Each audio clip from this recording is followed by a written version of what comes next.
cars, but I do. Sometimes I can feel it in a red light, someone at my side trying to muddle through. See them wiping their eyes in their rear view, like black hole sun in the sky. Why the fuck won't you come when I need you? Well, this moment in time is as close as we'll be and as far as I'll meet you. Two windows in between us, new moon in the house of Venus. One stranger who sees you and reads your features knows that your alibi might be tight, but it's not quite leak-proof. So if you're sitting at the light and you're crying in your car, just know that I see you. And it's a 50-50 that I'm bloodshot, gun-shy, once bitten, twice tried, ribs pried wide to the sky till I'm see-through. That's you, in case you don't recognize yourself.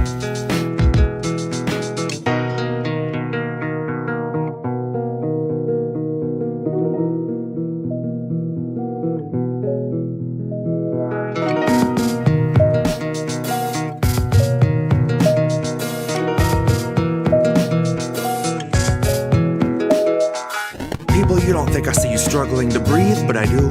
I see you stumble in your everyday grief like I do. I try, but I do. I'm twice bitten too. My mind's split in two. My knuckles bright white from the 10 to the 2. And the song in my head is the theme for a fugue, a state of decay through the filter of corporate news, where they edit the grays and the blues. They whitewash the brown till they drown out the natural hues. And then it's just another fact to refuse, that the corporate ladders for hanging the company noose. Consider it one of your perks, after all it's communal in use. So you can come and hang till your legs go limp and they're shaking you loose. Now you watch 5 co-workers opt for the alternate exit, neatly suspended above where you wolf down your food. And your company gets its incentives embellished by harping on wellness, suggesting you'd best take time for your mental health after your 14 hours are through. Like we gave you a bottle to piss in and fixed up a noose on the crossbeam. Christ, what more can we do?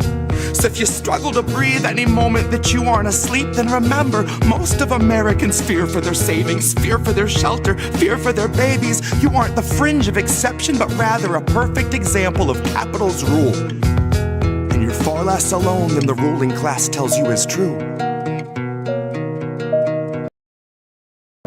Far less alone than the ruling class tells you is true.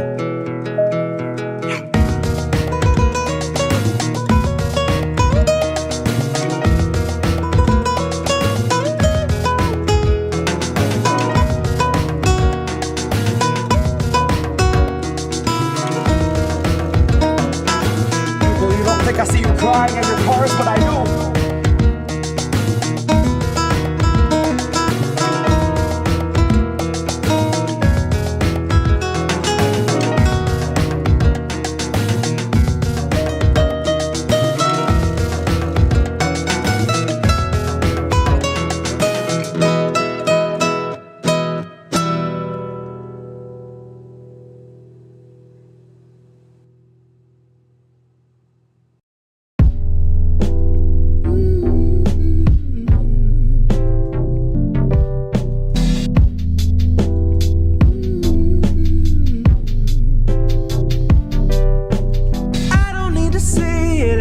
Myself, 'cause now you can see it. And I don't wanna say that I lost myself, 'cause I didn't need it.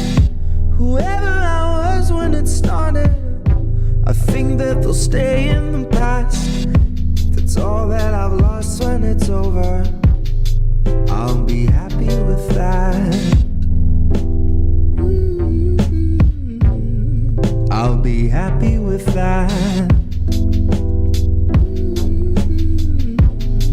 I'll be happy with that. I don't have the inflection for commercial rap appeal, and I'm a little too subversive to be verified. Now if someday I can reach 10K, I'll retract it, I'll admit it, and I'll clarify. But in the meantime, I'll be underground where the air's beyond rarefied. Honestly, it's barely there, and honestly, it's paradise. I don't have a label that can tell me how my lyrics aren't conducive to the royalties of parasites. I'm just one man in an 05 GMC with an iPhone 8 and a low-end mic trying to take down the DNC. Stay up late and go into a rage and record all night, then wake the next day like, damn, that's me. So trust me when I tell you that your fury will articulate the things you're afraid to believe. You can tell 'cause I shake when I speak, that there is anger in the air we breathe, and it is liberally applied like the label of progressive, slapped on every neoliberal spamming you their message, slapped on every Buttigieg who tells you cozy up to your oppressors. Pardon me if I don't trust a word out of Radigan the Lesser.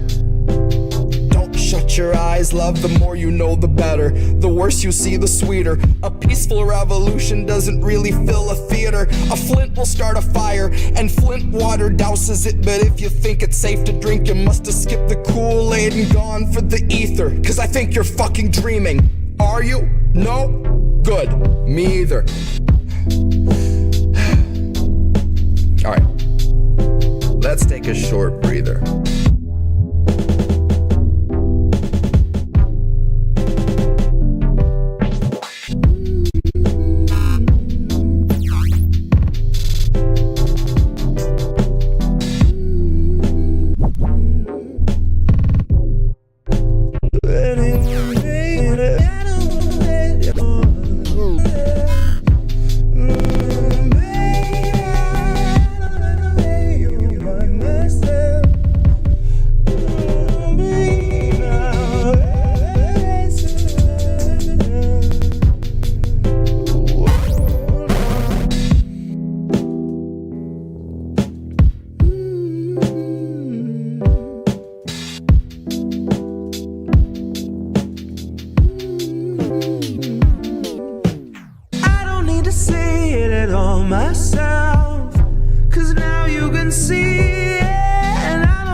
That's just fake, and all that wallowing that you tolerate, that's not faith.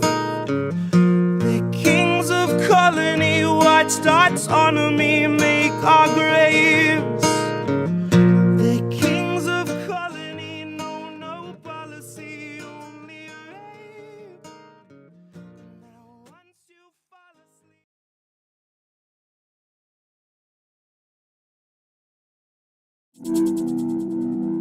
There's a difference between peace and liberation, is there not?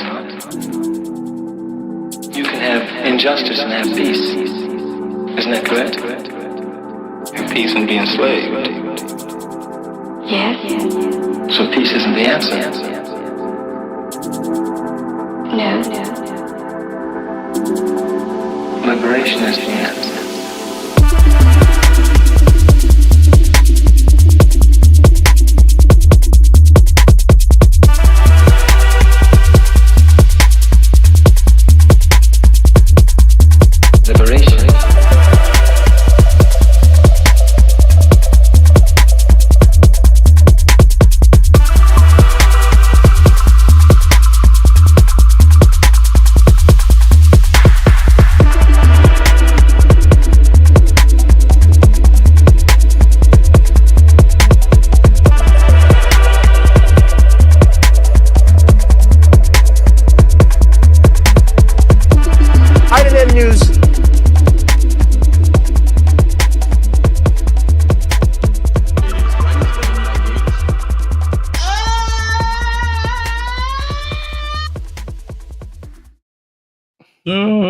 here. It's Wednesday. Another beautiful day. Feels good today. Something in the air. Just something about it. Feels like a good day. Kipper, how are you doing? You doing all right? It's me, Reef. Co-host as always, Kip here. You know, Collin Radix-Carter, for those who don't know. Sounds like Collin's having a good day too. You know, things happen. News happens. Hey, I haven't said shit. I haven't said shit yet. I don't know what you mean. You haven't said shit yet, but the implications. You didn't need to say anything. Exactly. And we know in chat, you probably don't care about this story. No? You're probably not going to care. But we're going to do it anyway. We're going to do the stories we had prepped last night anyway. Yep. Because that's what we do. Big distraction and shit from them today, so we won't be distracted. No. But no. At least I'll try not to be. I was like, should we? You were like, no. Yep. No, we're good. No. I mean, in my mind, just to get ahead of it, you know, in terms of, well, you know what? I think we want to be committed to our word. We always say we never do stories generally when they first pop off. So why we haven't talked about Nepal yet either. That shit's happening. Color revolution over there that the CIA and NED is backing. So we don't know shit about that yet. We're going to honor our words and not talk about the major story that was breaking within the last few hours. However, all I will just say is this. I mean, and we talked about this the last couple of weeks. I think everything that we kind of talked about is I think in a lot of ways coming into play. You know, you've talked a lot about the surveillance state. You've talked a lot about AI in terms of the police state.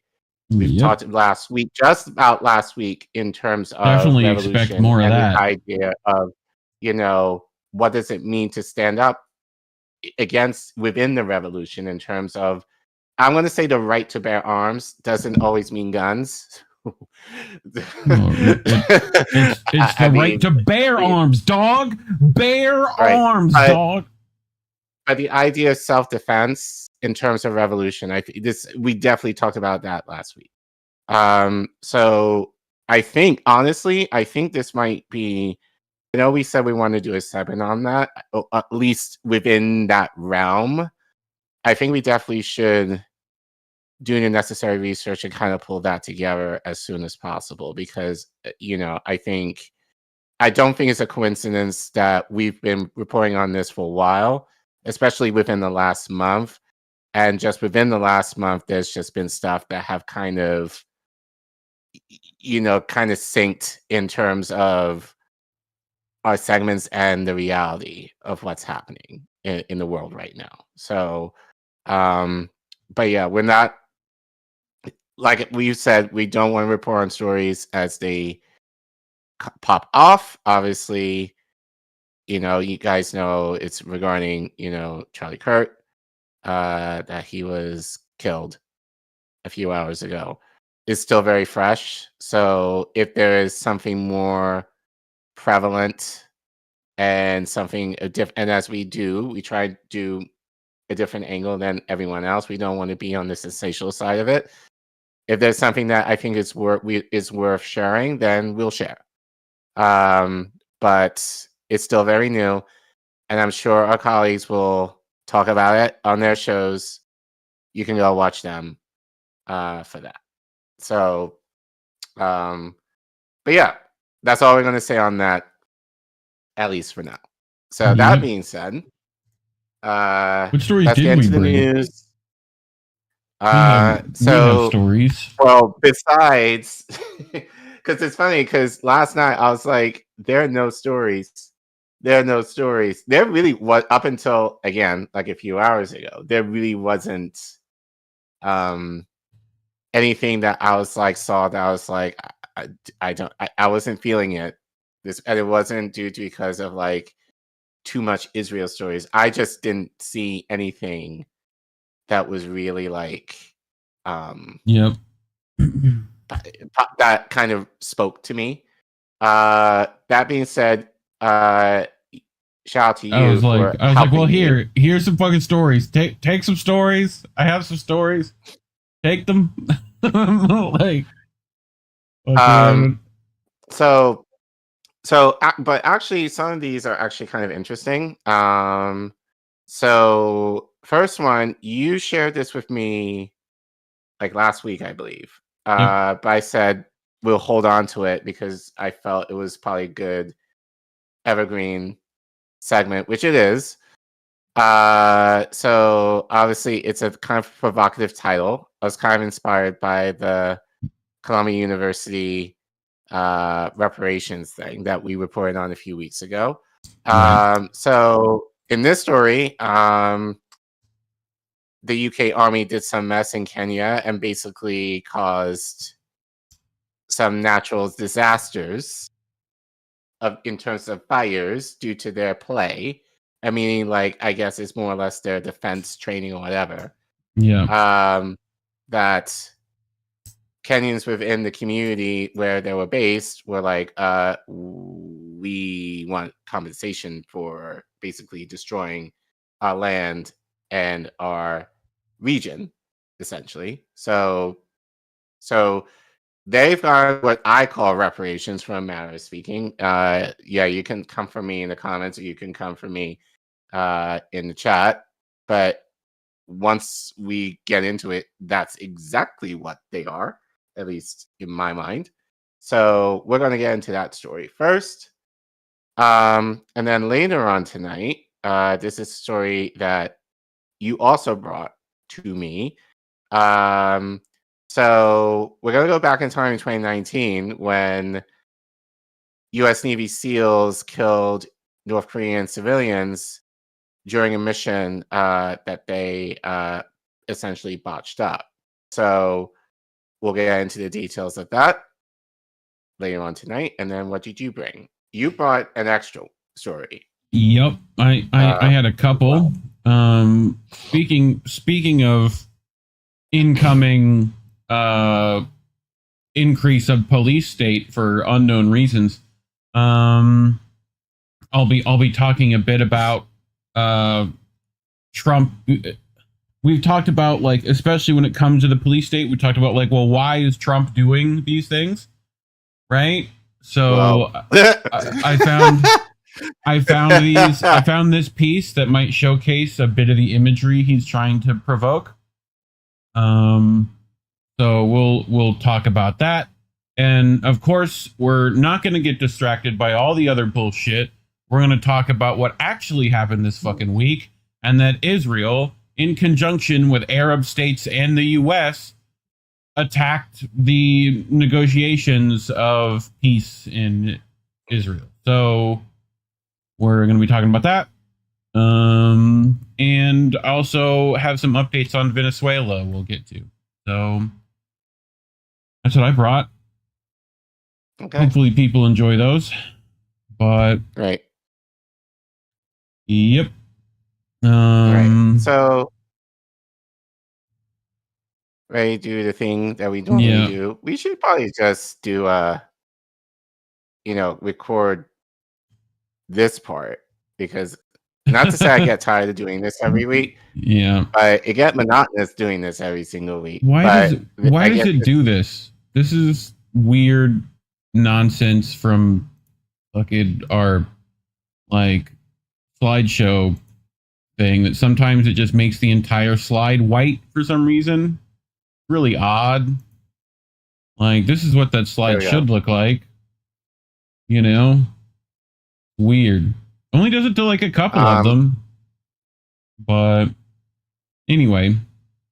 But so we have a little update. So apparently, I guess it was Indy who connected with YouTube as to, so why aren't we monetized anymore? Yeah. And they were essentially like, we do not, our network does not essentially fit into the right elements. I guess that's the keyword that they said, that they looked at our in whole terms channel. of, They couldn't give us any specifics. It's just your entire right, channel doesn't fit with our guidelines. What? guidelines, which is What like, parts what does of that it? mean? What What specifically? parts? Give me anything. So, Oh, I'm right, sorry. so We they were can't do that. they were very vague in terms of why they were not, well, we were monetized, and then they demonetized us for now almost 2 years. And they only now that they're now saying that we do not meet their guidelines. They didn't give it any specifics as to what, so didn't expect them to. So we're indefinitely demonetized, I think is safe to say at this point. I mean, I've been saying it, but regardless, either way, YouTube doesn't give that much money to its content creators anyway. So the way we're going around that is, obviously you guys are the ones that would give us anyhow, but YouTube would take a huge cut. But if you want to help us and you know that your money is actually going, more of your money is going to us, you can scan the QR code that you see on your screen, or you can go to the Ko-fi link that you see at the bottom of your screen, or if you're in the YouTube chat right now and you type in !donate anytime during the stream, the Ko-fi link will pop up, and you can click on it, and you can give as little or as much as you desire. Anything as low as $1 will help essentially towards paying our bills. And as I keep saying for the last few weeks, we are actually have paid our bills, fortunately, for the year. So any extra money we're planning to give to Angel, who's in the chat right now. So Angel, if you can give us an update of how much money you need in order to help you purchase your new computer, that would be nice. But any extra money we plan to give to Angel to help him, push out his content on the network. He's been working extremely hard, running 2 shows. So we want to be able to support him in that way, especially with tariffs and all of that. So we want to make sure he's able to get something decent, considering hopefully within the next few months before, prices go up. So Angel's saying he needs about $170 towards the purchase of the computer. Thanks, Angel. So if you're able to help him out in any way, help go to the Ko-fi link. If you don't want to go to Ko-fi, you can go to Cash App, PayPal, Substack, Reef. So kindly highlight those links. Also, the links will also be in our description. And thanks and shout out to all the people who at any point that this show's been going on has given, and all of our VIPs who have gone above and beyond. Your names are highlighted in the badge on the Wall of Fame, and your names are also featured in the closing credits of our broadcast. So that's at minimum what we guys can do, at least for now. We'll plan to do more stuff. We need to still kind of layer down what we're actually planning to do.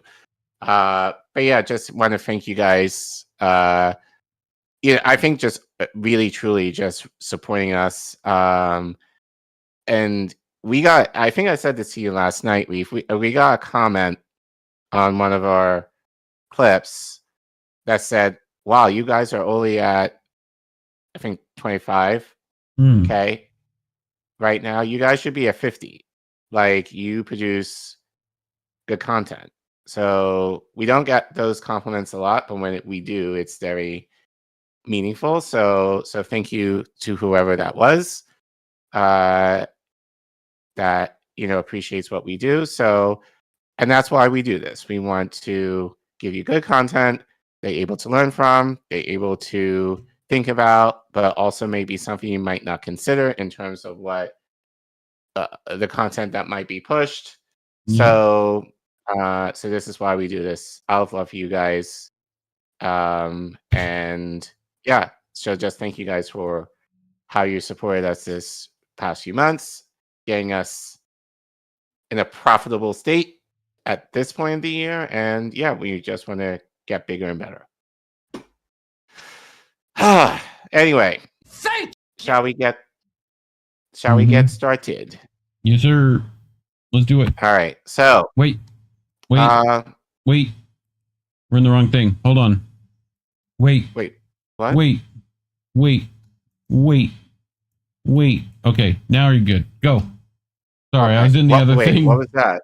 It was What other thing? The white. I have like 2 slideshows up because one has the weird white screen, and I'm going back to the one that you can actually like flick through yourself. You know, the one that has the remote on it. Sometime it broke, but right. Yeah. Okay.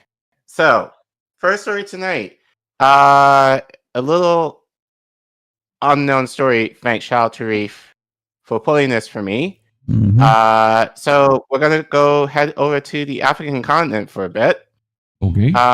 So there was the UK Army, I guess, was doing target practice in a region in Kenya. Okay. That caused a major fire within the community. Yeah. And Kenyans were like, screw y'all, compensate us. And the UK Army was like, hell no, we won't do such a thing. So shout out to Declassified UK, who did an investigative story on this, that they say that they actually helped them in terms of getting the compensation that Kenyans wanted in order to, as compensation for obviously destruction of land, homes, all the things in this region in Kenya. So surprisingly, CNN reported on this.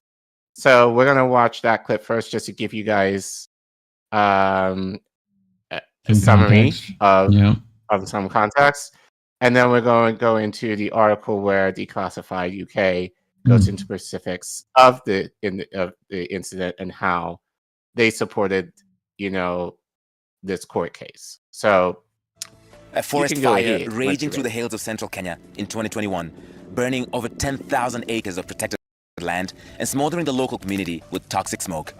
The British Army posted this video at the time of their troops tackling the blaze. The local community behind us is safe, and we're also quite aware that there's wildlife that we need to protect. Those words now jarring, as neither the community nor the wildlife were ultimately kept safe. The British government has agreed to pay out nearly $4 million to thousands of locals whose lives were changed forever by the fire, according to a settlement agreement obtained by CNN. The blaze in the Loldaiga Hills started during a training exercise of the British military inside a privately owned wildlife conservancy. Speaking to me before the settlement was agreed, activist James Mwangi says the fire wrecked the environment and harmed people far outside the area. This area, in 2021 March, it was a furnace. For 7 days, over 10,000 people were choked by smoke, that toxic smoke. Nearly everyone in this community has chest problems. Everyone. This is now our life, this woman told me, showing her inhaler. Hannah Wanjiko starts crying when she tells me about the sick grandchildren she is struggling to raise. My grandchildren are all unwell, Hannah told me. Even I can no longer read, and I've developed chest problems, she says. We live a difficult life. Hannah, like so many members of the community, says she wants to use any compensation money she receives to leave the area and get away from the British forces. Kenya earns about $400,000 annually for allowing the British Army to train here. We actually went to court. This 27-year-old lawyer grew up in the area and filed a class action lawsuit against the British Army after the fire. Military training and conservation are incompatible. There is need to separate both of them. My client expected much more money from this payment, but this payment is nowhere close to give them the financial assistance to enable them move from this training. The British government has agreed to compensate more than 7,000 people whose lives were impacted by the smoke and flames, but they have refused to admit liability and have blocked locals from pursuing any further claims relating to the fire. Many people here have been campaigning for years for justice. Some will receive just $170, the lawyer says. The British government said Thursday it was, quote, pleased that a global settlement has been agreed, saying that the Loldaiga fire was extremely regrettable. Many here tell us the behavior of troops from the former colonial power is becoming too much to tolerate. Larry Medowo, CNN, Laikipia, Kenya. Okay. Well. Right. And go to the next slide. Bip. There we go. I got it. All right. Oh, great. So let's get into the meat and the potatoes. So as I said, this article was written by Phil Miller from Declassified UK, where he writes how we helped Kenyans win environmental battle with UK Army. 4 years after British troops caused a major fire in Kenya, victims are receiving compensation, or as I say, reparations, thanks in part to our investigation. So Phil writes, no. There you go. Move. Do the thing. You. There you go. UK military has agreed to pay millions of pounds in compensation to thousands of people affected by fire it sparked on the foothills of Mount Kenya in 2021. The payout is being made without admission of liability, despite a British soldier posting on Snapchat during the incident, caused the fire, killed an elephant, and feel terrible about it, but hey-ho, when in Rome. What the fuck? You're not even in Rome, first of all. Yeah. I don't even know where he's at. You know? No, I think, it's the idea of like, oh, well, not even, it's just the idea of like, oh, we're in a different country, so whatever. But it's like, oh, well, we caused a fire, we killed animals, but who cares? You know? Right. Like just the blatant disregard, of the natural ecosystem that is in Kenya. So fuck the people there, fuck the animals there. Like there's a fire, who cares? So, but anyway, a total of £2.9 billion will be shared among 7,723 Kenyans who filed complaints in a case led by the African Center for Corrective and Preventable Action. The amount falls far short of the £1 billion claimants demanded, but still represents a victory in a David and Goliath battle that saw nomadic cattle grazers, a children's refuge, and a women's cooperative take on the former colonial power.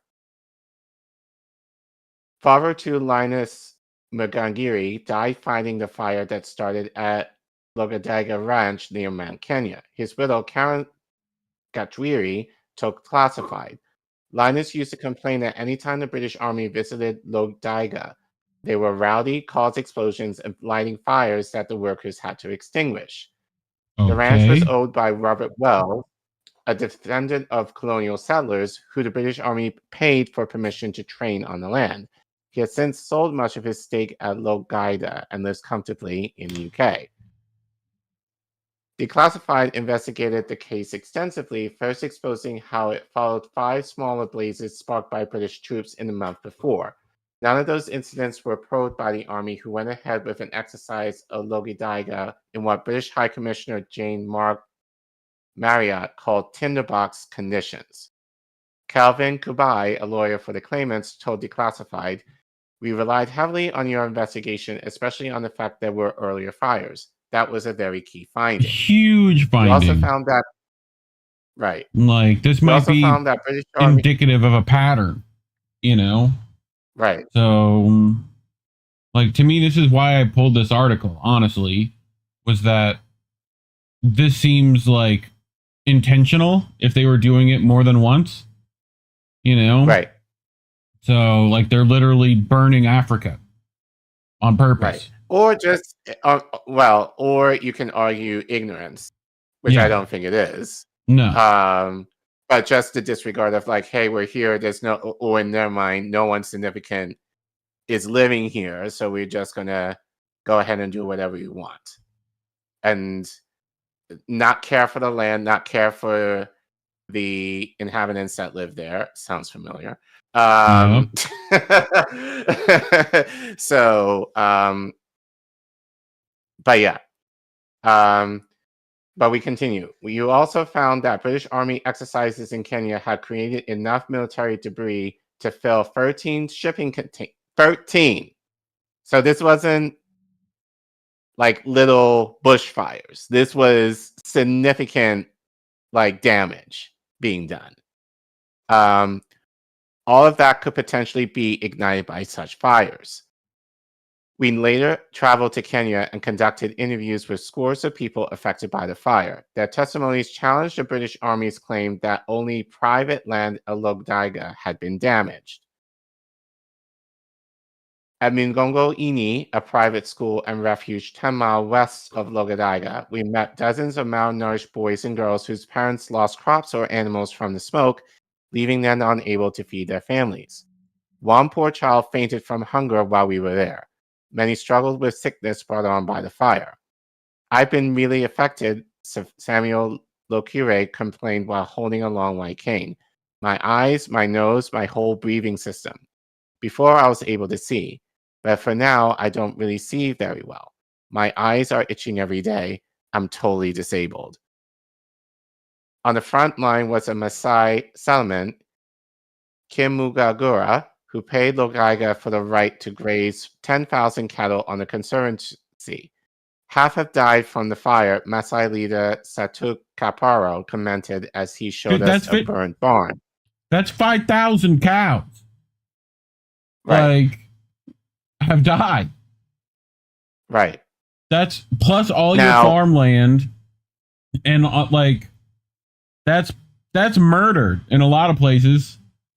Well, not murder, but just to give some context here, cows, especially, well, Africa, but especially in East Africa, that's money.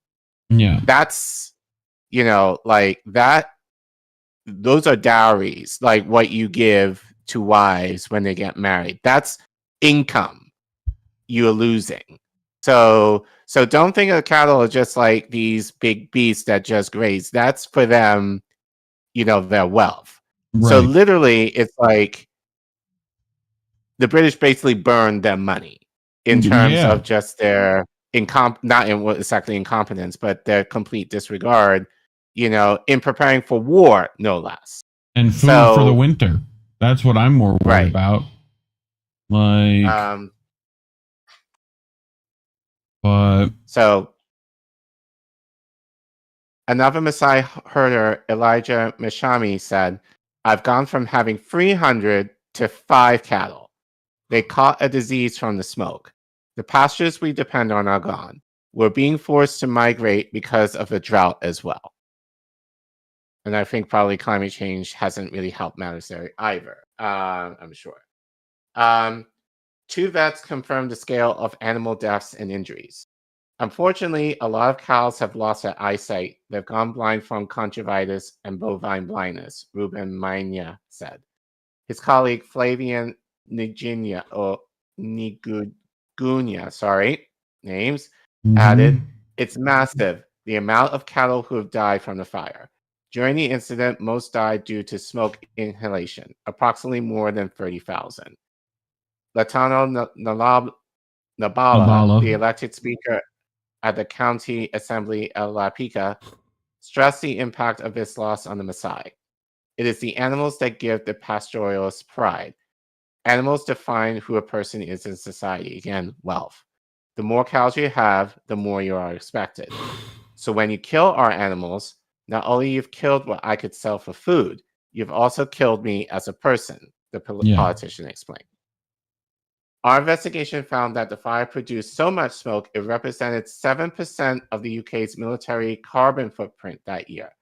The landscape would take nearly 40 years to recover and requires 250,000 trees to be planted.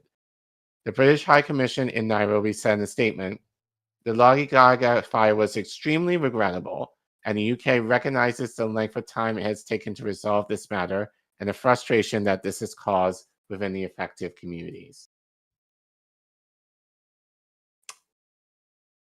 I mean, you brought this story to me, but thoughts?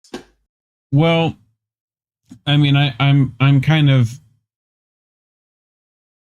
Declassified does a ton of these like super laser focused things on like particular issues.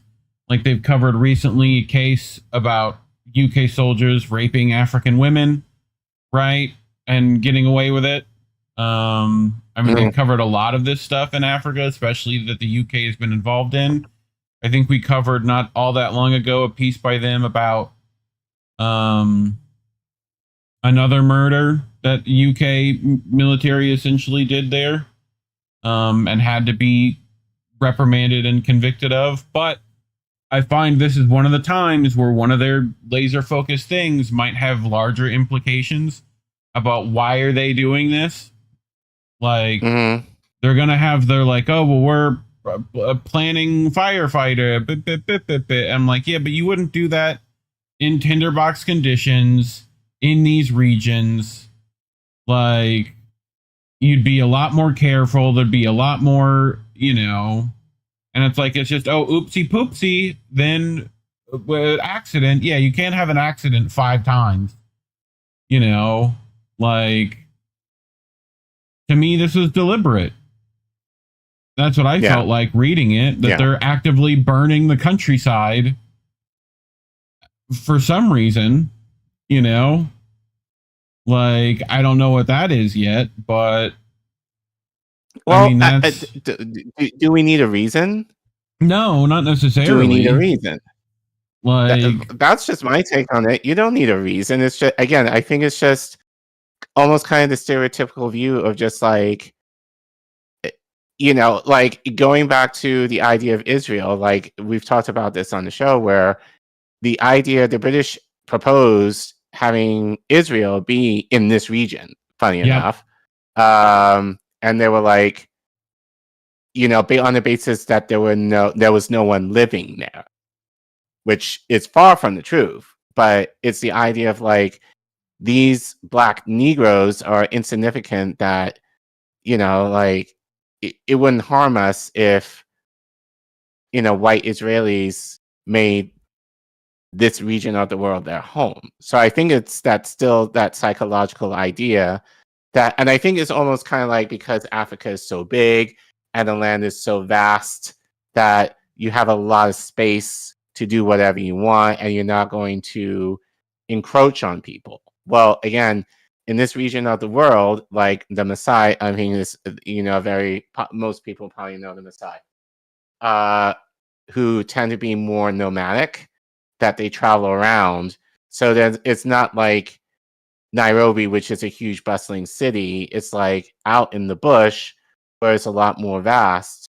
And you think, oh, you're not going to necessarily see a town or a city or a village for like miles and miles and miles away. So it's like the idea of like, oh, we can do whatever we want here because there's no one essentially in their mind living there, which is far from the truth. Now, granted, the Maasai are not necessarily making homes like in the permanent sense, but the land is their home. So it's still that disregard of not caring. Well, one, not caring about the people who inhabit the land. But number two, and probably more importantly, especially if you're a liberal, you talk about climate change all the time.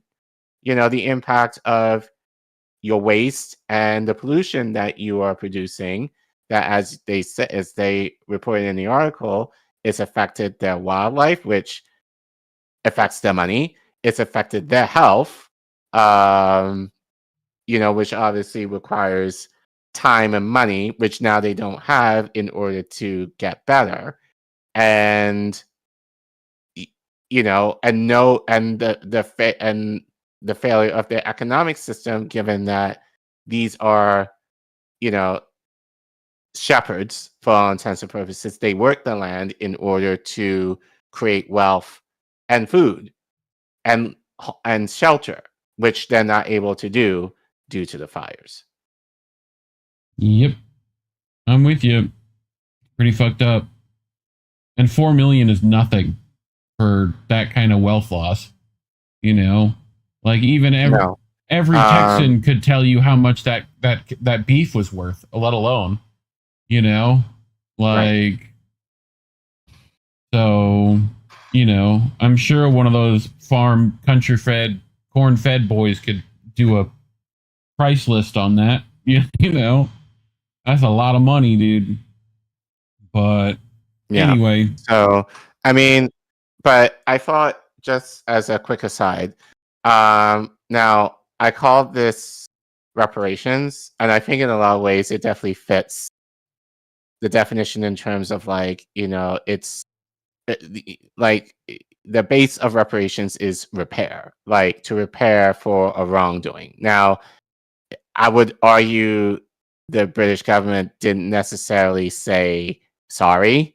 It was just kind of like, yeah, we know we fucked up, but we don't really we're not going to fully say sorry, but here's some money just so you can be quiet and move on of our business. So that's kind of the impression I got, as they were doing this. But I think it is very important because we talk about reparations, I think a lot among the Black community in America, and to probably a slightly smaller degree, like in the Caribbean as well. And often people think, especially in America, that reparations is strictly, an American thing, like a Black American thing, when it's really not. As you could see, now granted, it may not fit in the mindset of many Black Americans, but this story, in all intents and purposes, is a type of reparations that they got. Now, as you said, and I agree, it was not enough. Yeah. I think, like when you broke down, I think what they said in the CNN segment, I think when it broke down to a person, I think they only got maybe around $200, right? Which is peanuts, but for them, relatively, it's a lot of money, I guess. But it's still the idea of, the community coming together, and shout out to Declassified for actually doing the work to make the connections that, the British government basically couldn't, ignore the story anymore, that they had to respond. So, but it's the idea of like reparations are needed everywhere, and it's not, I think, just exclusively to Black people. I think if you're thinking of it from a class issue, like this is a story really built, for everybody in terms of what is necessary. And I think this is kind of a good example of the media kind of working with the working class in order to get class action suit basically solved.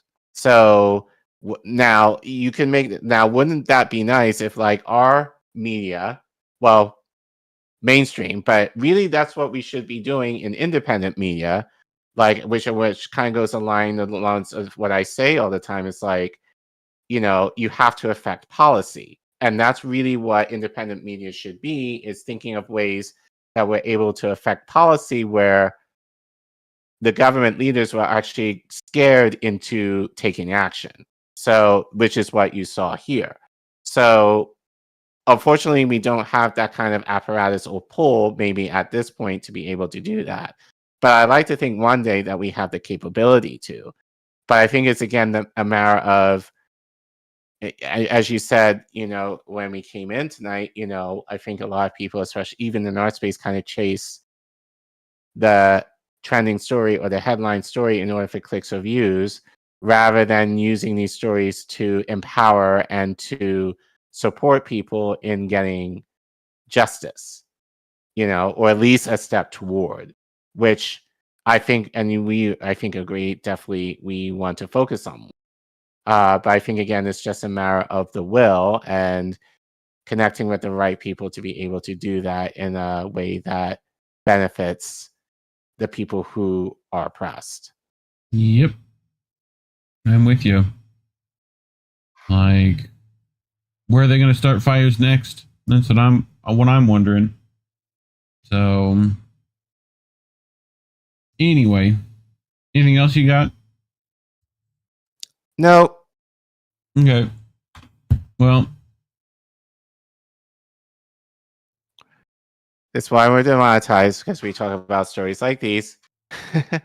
So if you guys want to support us financially, especially since YouTube basically said to us, we ain't remonetizing you, if you have a smartphone, scan the QR code you see on your screen, or you could type in the Ko-fi link they see at the bottom of the screen in order to give to us financially. If you don't want to give through Ko-fi, you can give through PayPal, Cash App, or Substack. Those links are in the description. But if you're in the YouTube chat and you happen to forget the link or Ko-fi, you can type in !donate, all one word, in the chat, and the link will pop up, and you can donate from there. Anything as little as $1 will help. And as we always say, please take care of yourselves, your friends, your families, your neighbors before you give to us. We know that times are hard, especially now as Jesus Christ, like we're in September. Like before too long, we got to worry about the holidays. Where did the year go?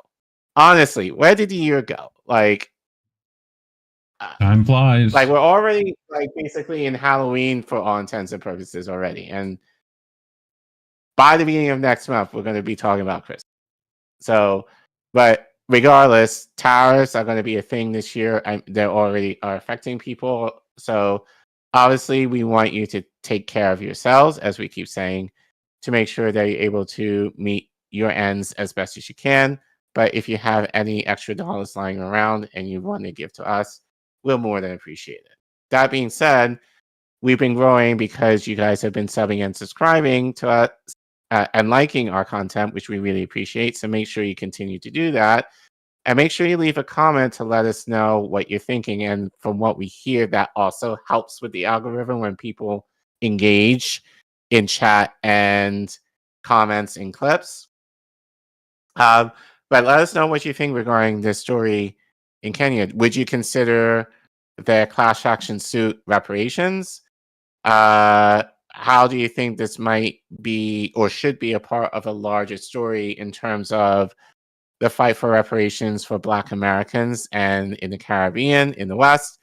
But I think more especially if you're looking at it from a broader scope of the working class, of how independent media should be working alongside the working class to be able to have victories such as these. So let us know what you think and help us get to 3K. We hope to get there by the end of the year.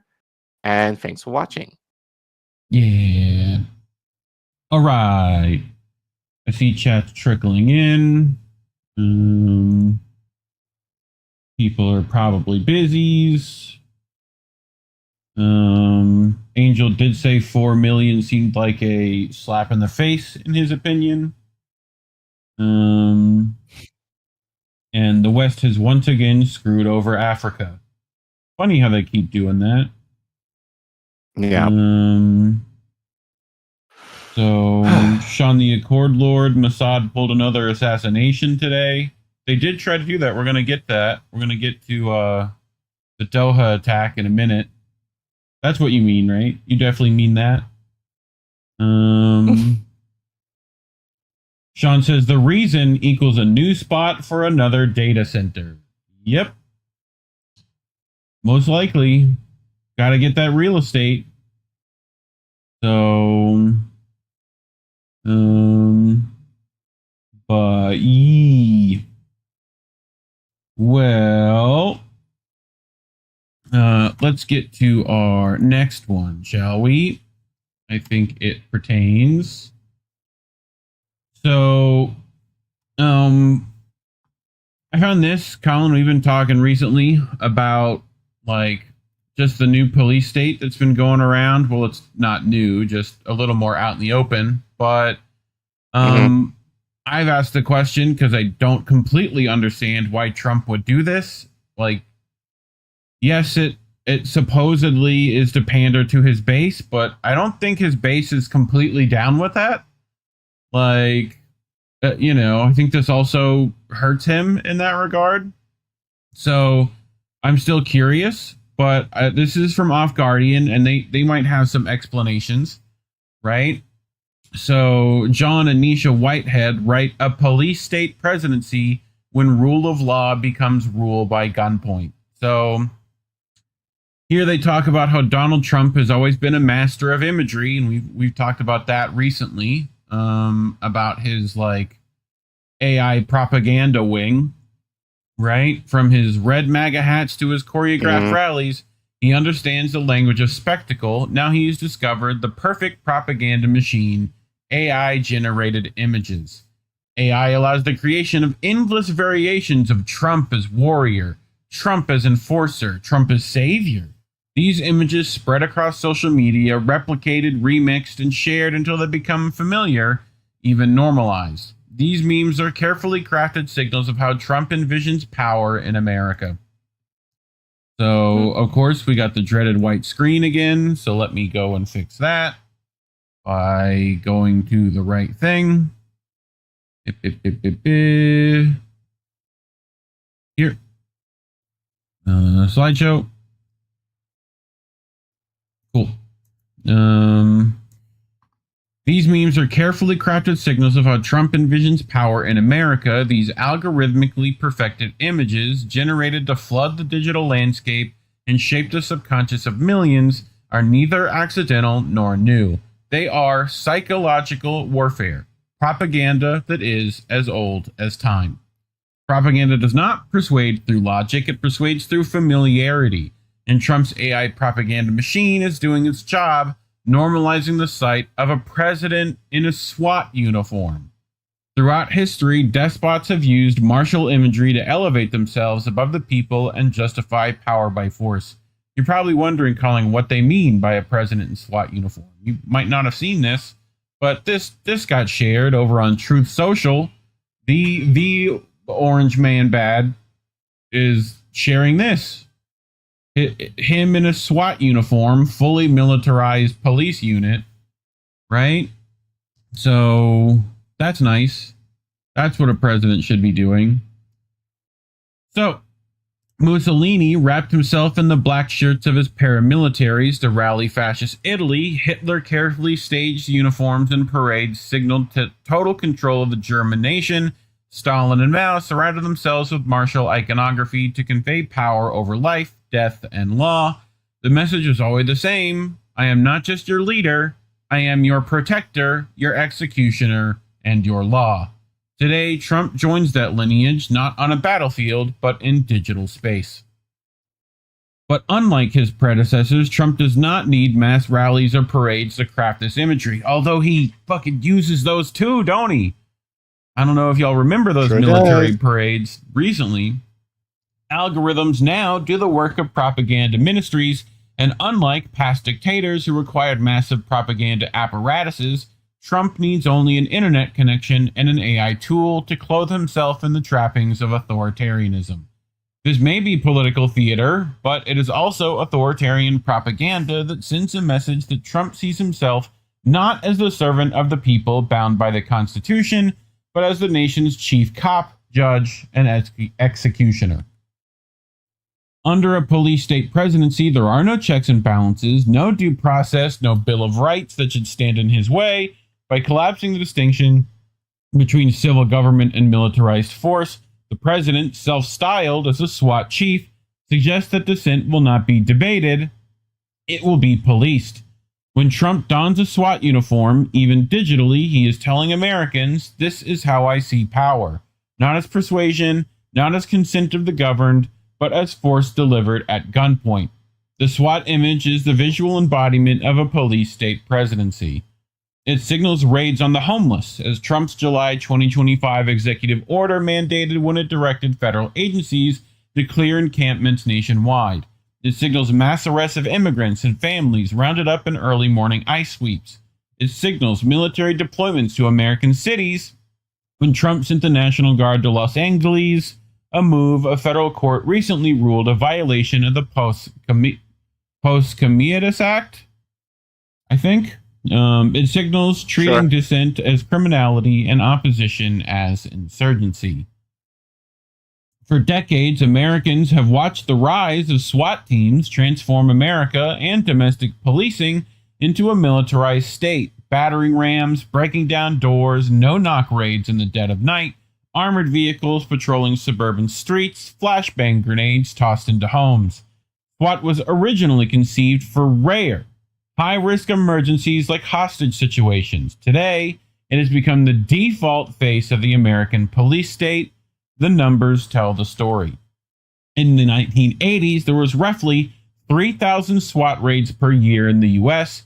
By the 2000s, that number had skyrocketed to 80,000 annually, and don't we feel all safer?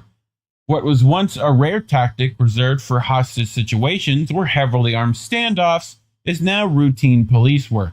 The result has been predictably tragic: children injured by flashbangs, elderly homeowners killed when they mistook armed agents for intruders, family dogs shot in the chaos of mistaken raids. SWAT culture has normalized the use of military tactics against civilians. It has conditioned Americans to accept armored vehicles on Main Street, black-clad officers in ski masks battering down doors, and neighborhoods transformed into war zones. The court has long warned against this drift into militarized policing, yet what good are limits when the president himself imagines donning the uniform of those who kick doors down? A constitution that is ignored in practice, even if acknowledged on paper, is no safeguard at all, and I'd argue they do neither. Trump's AI propaganda takes this dangerous normalization a step further. It places the president himself at the head of the raid, the enforcer-in-chief, rendering him the law, the enforcer, and the judge. This is the very definition of dictatorship. The Constitution was written precisely to prevent such concentration of power. It was written to prevent the rise of a lawless ruler who would make himself enforcer as well as lawgiver. This is why the Bill of Rights exists, to put clear, inviolable limits on government power. The Fourth Amendment protects against unreasonable searches and seizures. The First protects dissenters and protesters. The Fifth guarantees due process before life, liberty, or property can be taken. And the Second is to keep a well-regulated militia to stop fucking tyranny. But no one's doing that right now, are they? In the American police state that is rapidly unfolding, citizens are not sovereign individuals but potential suspects. Dissent is not free expression but insurgency, and the citizenry are not seen as equal participants in a social contract, but as a populace to be subdued, which we've talked about ad nauseum recently when it comes to the urban warfare they plan on committing.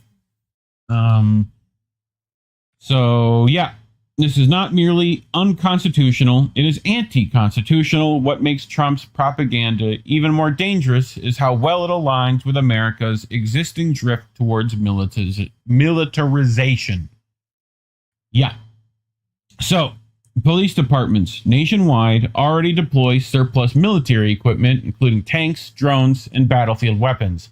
Federal agents like Homeland Security and ICE conduct raids that look indistinguishable from military operations. Surveillance technology powered by Palantir and other private firms track the movements of ordinary citizens. Protests are met with riot gear, tear gas, and mass arrests. The carceral prison state is rapidly expanding. Congressional funding for Trump's $170 billion prison expansion threatens to make incarceration the government's default solution to social problems. Military forces are being used for domestic policing. The federalization of the National Guard to suppress immigration protests in Los Angeles, already struck down as unlawful, is a warning of how military power is being recast as domestic policing. Sounds like political violence to me, but what do I know? It must be said, Trump did not create this police state reality, but his presidency gleefully amplifies it, recasting America as a nation where law and order means rule at gunpoint. The shift matters because it changes how people imagine power. A president who wears a SWAT uniform, even in AI fantasy, is telling the public, I am not one of you, I am over you. The most insidious part of this propaganda is not its shock value, but its normalizing function, part of a deliberate strategy to acclimate Americans to authoritarian rule. Images, once seen as dystopian. Yep. Can we pause there? Mm-hmm. My connection might be. You're good, I think. Okay. I still hear you. I think so. Okay. So, do you think this will work? Like, this strategy to acclimate Americans to authoritarian rule? I think it's been happening. I don't. Right, but I think it's the idea of people becoming passive. I feel that's what I think it kind of alludes to here. And I don't want to mention this, but again, given what happened at the time of this recording a few hours ago, you know, it is funny because people are kind of talking around the issue and not necessarily about a possible root cause as to why this is happening. And I think this is kind of, I don't want to say the beginning because, I'm such a cynic in terms of revolution happening in this side of the world that I don't think it's going to happen barring like a nuclear bomb blowing off, But what I do think is happening is people are becoming slowly more, I would argue, maybe radicalized and are slightly more willing to take power in their own hands. And I think we've been seeing this, I think definitely since within the last 2 years. But I think especially now, and just more, everything just seems more chaotic than, wouldn't say normal because this is America, but it's the idea of like people are fucking angry. Like people cannot pay their bills. People cannot afford healthcare. People cannot fill up their car for gas. Like, and people are rising up against that. And instead of addressing those issues, the government's like, nah, we're just going to get the cops on you. You're going to like it, peasant. And that's because violence is the language they only speak in. That is the language. Right. We're not allowed to use it, which is why that's what they mean.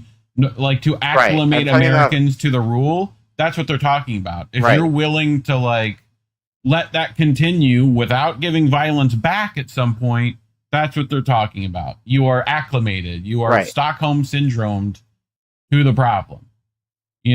Which I think in some ways, I now think it is working because I do think in some regards that people are just too tired to decades just so into themselves and like so into their situations, for good or for worse, that they don't have time to think beyond their circumstances, their personal circumstances in the moment.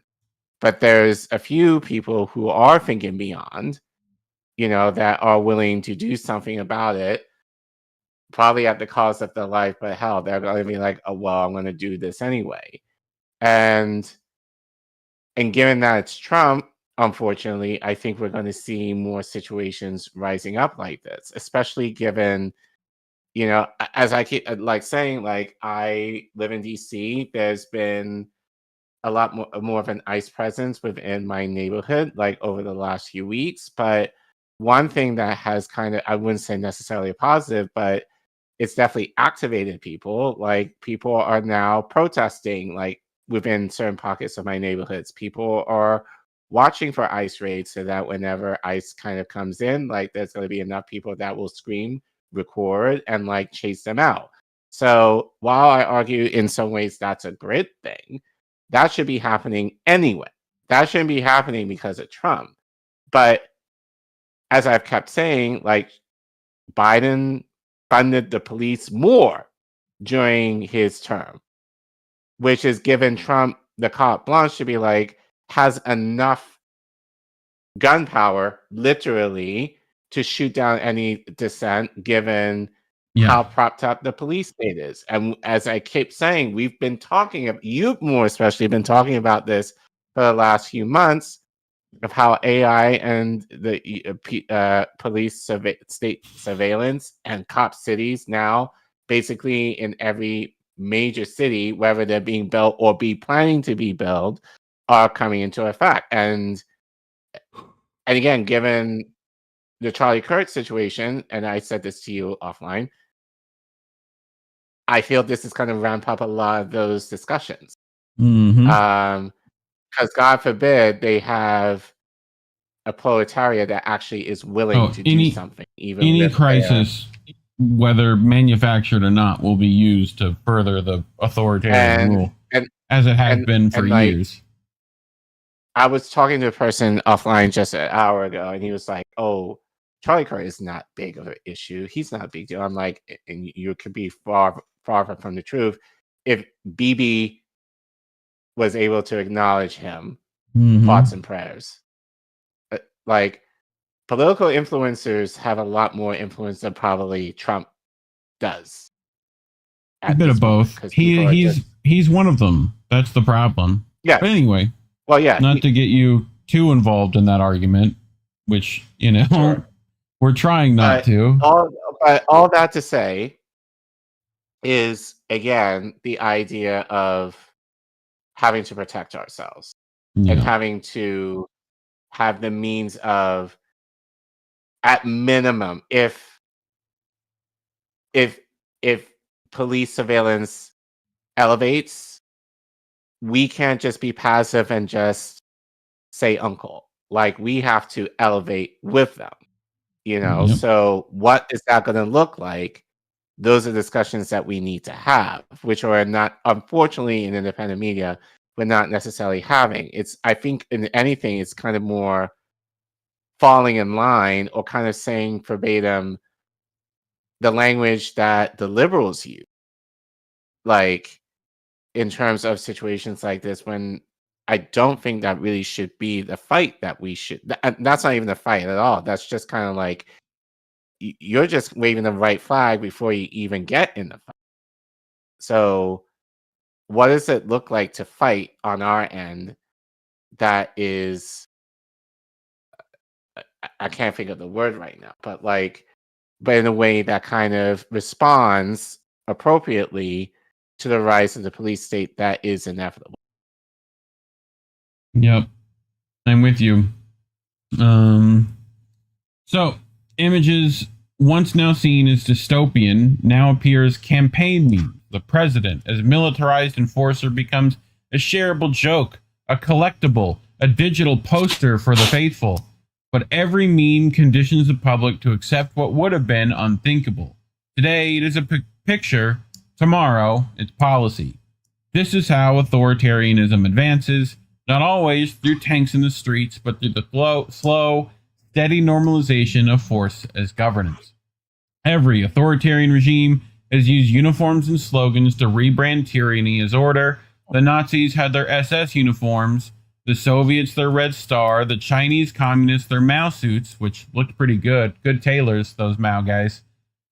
Symbols matter because they carry meaning deeper than words. Yes, that is what the definition of symbols. Trump's SWAT imagery is America's warning sign. It is the uniform of repression masquerading as protection. It is the costume of a ruler who governs by intimidation, not law. We ignore this at our peril. If we fail to see the danger, if we laugh it off as mere fantasy, we will wake up one day to find the fantasy has become reality. The Constitution does not permit presidents to be SWAT chiefs. It does not allow them to enforce laws by decree, or to jail dissenters at will, or to treat citizens as insurgents.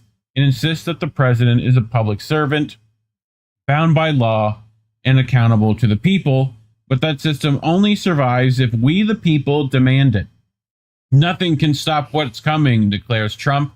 On the contrary, tyranny can always be stopped. Liberty lies in the hearts of the people.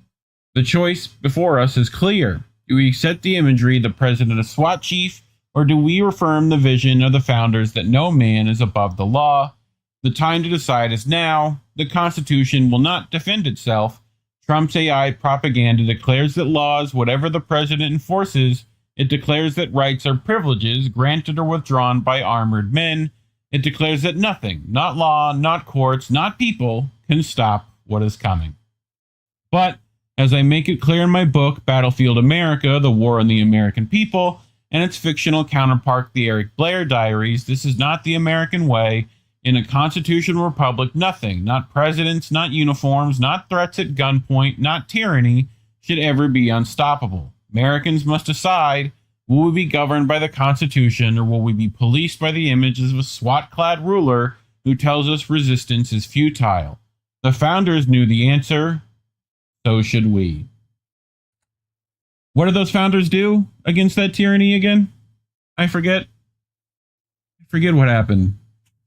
I think muskets were involved, if I remember. But yeah. Meanwhile, at at dinners with the president, shit like this happens.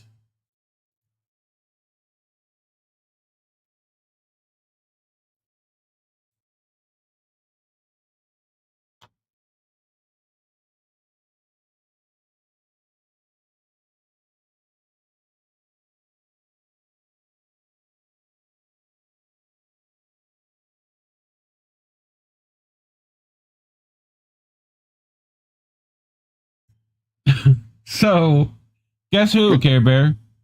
Guess who did that protest? You know? I have no idea. Hey, wild guess. Who's allowed in these rooms more often than not? Oh, really? Uh-huh. Yep. Code Pink. Always Code Pink. Isn't that funny? Always them. And, you know, I don't know if that's going to do it, fam, but, like, good for you. So, but anyway, thoughts? I mean, I said it earlier, so I Yep. just think, you know, like, we have to evolve in a way that our government has evolved. And, like, to the point where our government, essentially, it's just like, we don't have to do anything. We'll just get the police to do the dirty work for us. Mm-hmm. And their type of violence, and it's funny because we're seeing online, like, there's no such thing, like, political violence has no space in the country right now. It's kind of like, really? Where have you been for It's where it started. the past 250 years? Like, you don't like it when we do it, but you do it all the time here and abroad. So, yeah, you know, also I heard another person say to me today, you know, like, words aren't political violence. I would argue no healthcare. No healthcare is political unless violence. their words calling for the violence of others, then they are somehow. Okay. Right. But whatever. The idea that people can eat isn't political violence. The idea that you have to go into debt to get the healthcare that you need, that's political violence. Like, those things are okay. But to be damned if people get so fed up that they will take it out on government leaders and their minions. So, but yeah, it's just so funny.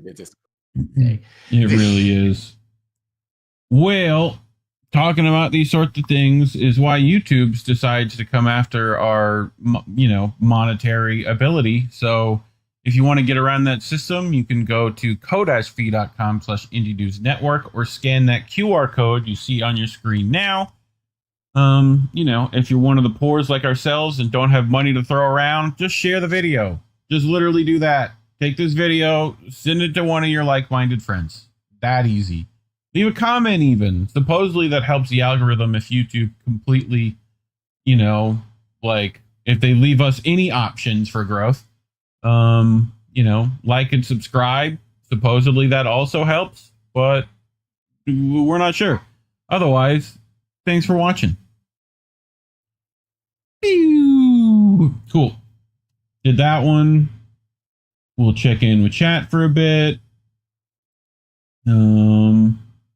Over on the Rumbles, D2T says, if this is that boat smashing into other boats podcast, I object and protest. Well, we throw tear gas at protesters of boats and stuff, so that's what we do. So take that. Cry all day. All right. What is over on the YouTubes? I need to get Twitch up. Let me find that. Beep, beep, beep, beep, beep, beep, beep.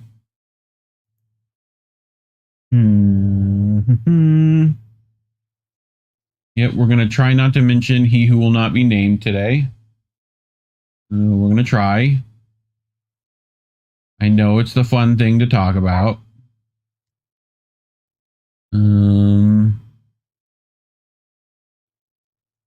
But come on, do the things. But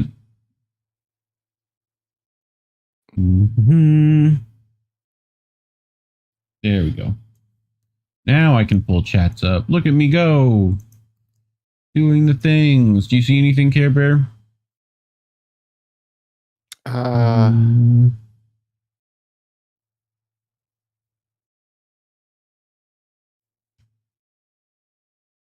Desert Mantis, this is the most violent place on Earth. Yes. Yep. I agree. I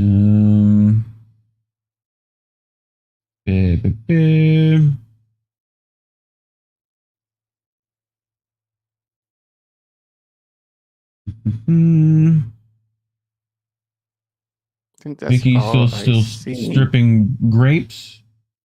Delicious grapes. Cool. Driving Me Macy says, I've been lacking on commenting, lady. I'm just so tired all the time.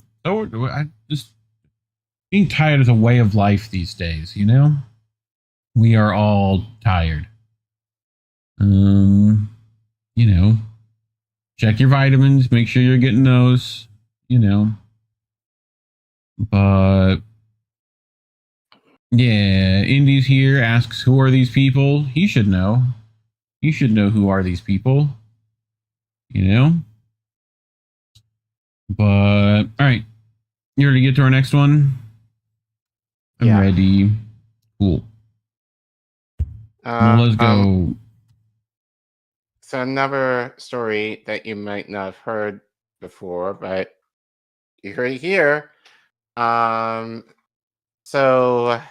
this is another story you brought to me from friend to the show, Brett Wilkins, who reported on this a few days ago, where he reports that U.S. Navy SEALs slaughtered civilians during a botched 2019 North Korea mission. Collin, Reef, what are you talking about? Well, Brett so graciously reported,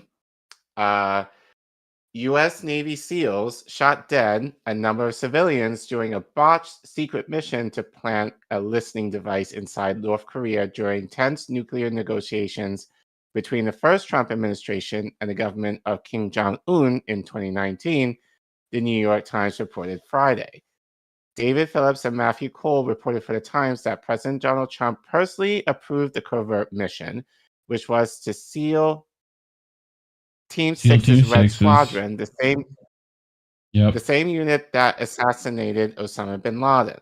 Although the elite sailors rehearsed the nighttime mission for months, things fell apart when a small fishing boat appeared out in the dark in what the SEALs thought was a deserted area.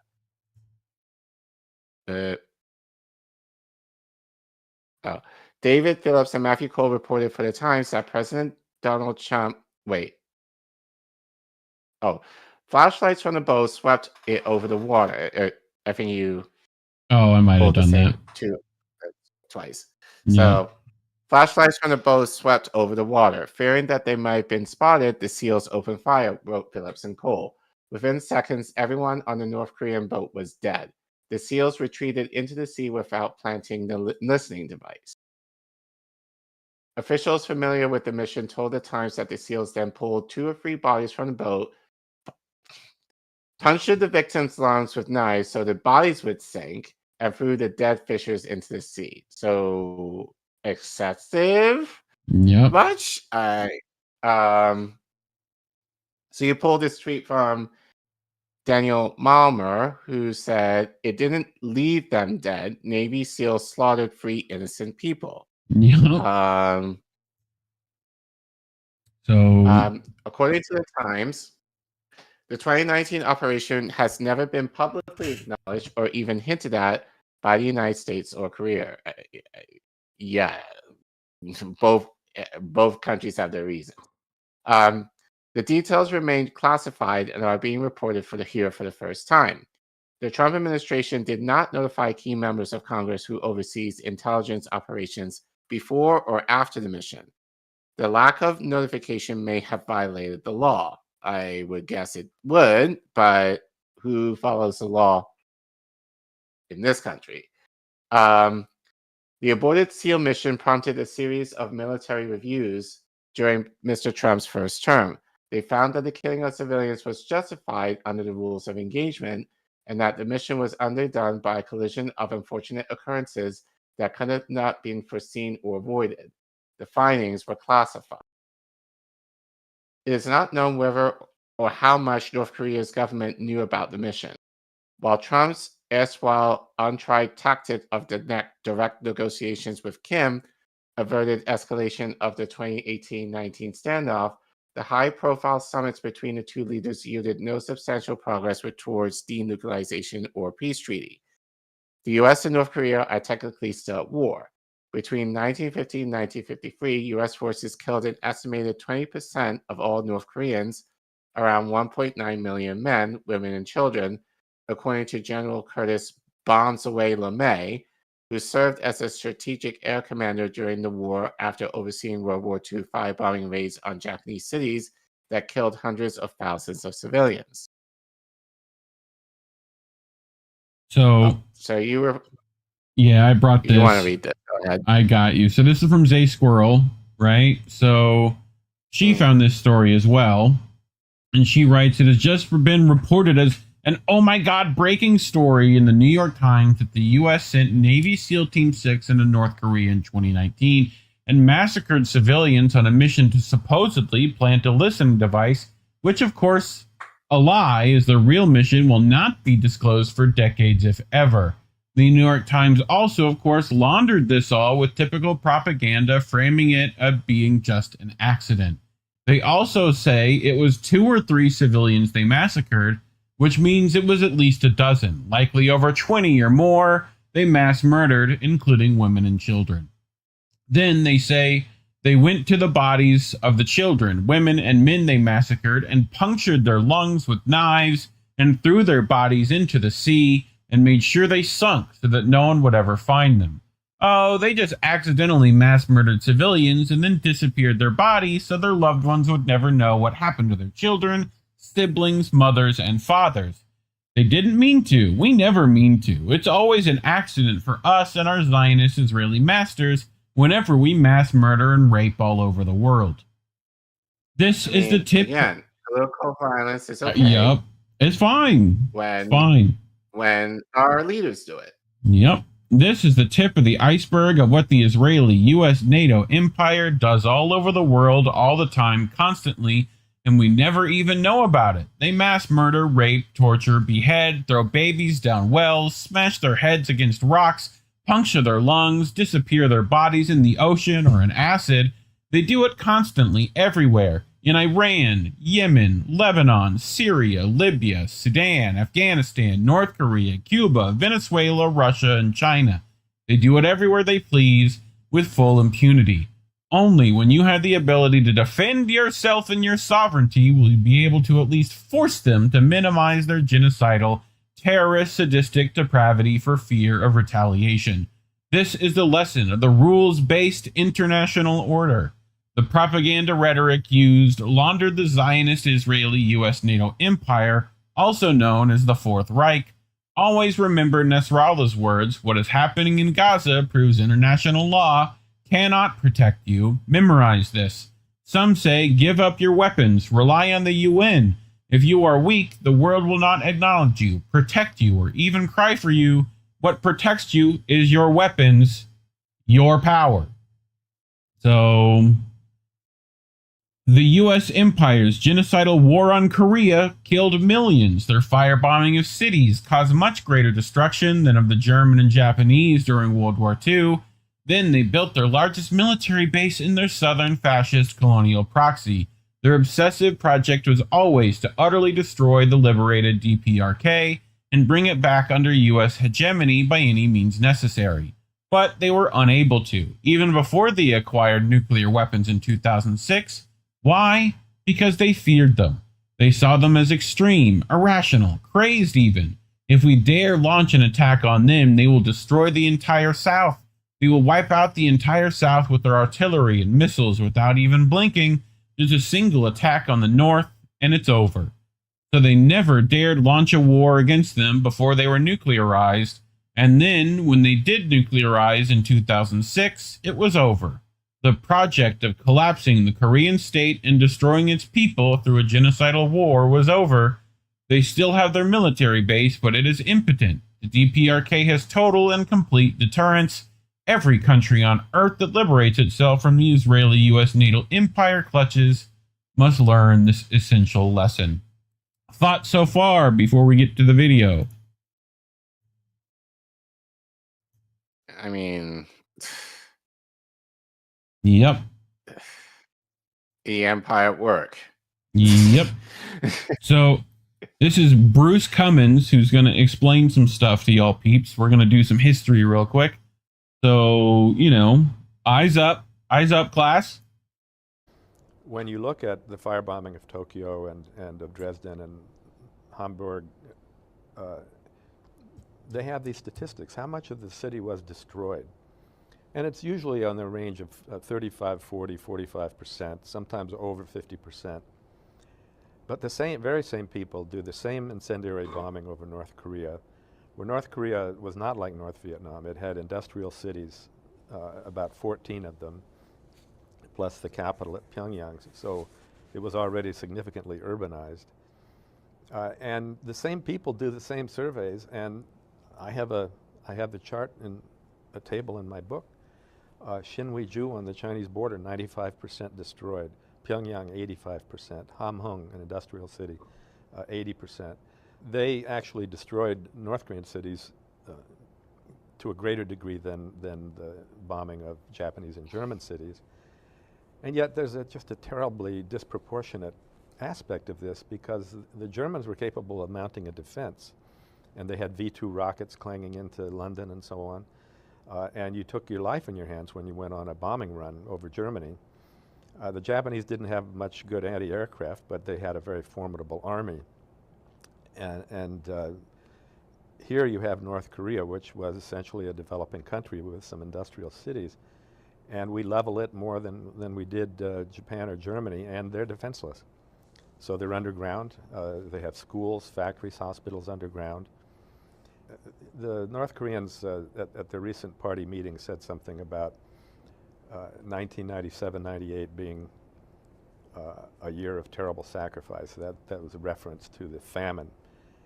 But they likened it to 1951, which was really when, by the end of 1951, there weren't many bombing targets left in North Korea. So that was the worst year of that, and it was extremely hard for them. In case you were wondering what violence looks like. But, yep. I mean, I like how this is already not in the news cycle. It had its moment, and then it was gone. And it's gone. So, among many stories. So I have this, right, from @PlanetsDying. The U.S. SEALs' response to being discovered by civilians is such a contrast to DPRK commandos. The SEALs murdered and hid the civilians. When DPRK commandos were spotted by South Korean civilians during the Blue House raid, they explained to them how communism would liberate them. So, no punctured lungs from them. But, yeah. Thoughts, Care Bear? Do you hear about this anywhere else? No. Other than what you brought, Yeah. We've interviewed Brett, but, no, I haven't heard of this story before. Well, who would have? Right. And I don't read the New York Times, so there would have been no way I would have looked at this anyway. Yeah. But on page 9, past the fold. Right. But again, this is the example of, the empire at work, and when they want something, and instead of being accountable to and again, it's like, why are you trying to place a spying device in North Korea? Like, what's the deal with that? Like, are you trying to purposely spy on Kim Jong-un in terms of whatever issues that he's doing? So, like, what gives with that? Like, what are we trying to get from North Korea that was worth this mission. And then having to kill several people when it got botched for whatever reason. Right. So I'm surprised no one is not talking about the reason why. I mean, it's so easy to talk about Israel given the surveillance that they basically give to us, but we are just as culpable, if not worse, you know, in terms of the surveillance that we do, you know, in foreign nations for our own benefit. So I honestly, now that I'm saying that, I wouldn't be surprised if it's now given what you've reported, especially on Israel, that if Israel did not lend them the means to have this happen, who knows? Yeah. But no, just again, kind of similar to my story with Kenya, the empire does whatever they want without any repercussions, and then in this case, they, you know, literally destroy the evidence to the detriment of families who, to this day, may never know, you know, where their family members are, or may not even get them the proper funerals because their bodies are just so gone in the ocean. Right. So, any concern or thoughts for those people who, you know, who will not see their families members ever again, even passed on, like, no. So, but we want to shame people for like, for not giving, you know, being like, we have to care about the life and the sovereignty of this nation and all people, like total bullshit. Like, you know, yeah, it's just the idea of being consistent and somewhat not hypocritical for a change is what really gets, you know, with this story. Yep. I'm with you. Well, talking about stories like that is why YouTube decides we shouldn't have monetization. So if you want to get around that system and monetarily support us anyway, you can scan that QR code on your screen or go to ko-fi.com/Indie News Network and leave us a couple of dollary dues. If you can't do that because you're one of the poors like ourselves, you can share the video. That would be extremely appreciated. And leave a comment. Let us know what you think. Otherwise, thanks for watching. Pew. Well, Vicky Adams in the chat says they don't need to do that. They don't need to do that to spy. We have satellites. So, yeah, what's up with that? Huh? What's up with that? Like, I find that interesting as well. So, and this is what, 2019? This would have been Trump, right? So, if I'm not mistaken, 2018, 2019, I thought. 2019, yeah, that was Trump. Yeah. Well, peace. He's the peace president, Collin. Don't you know? But anyway,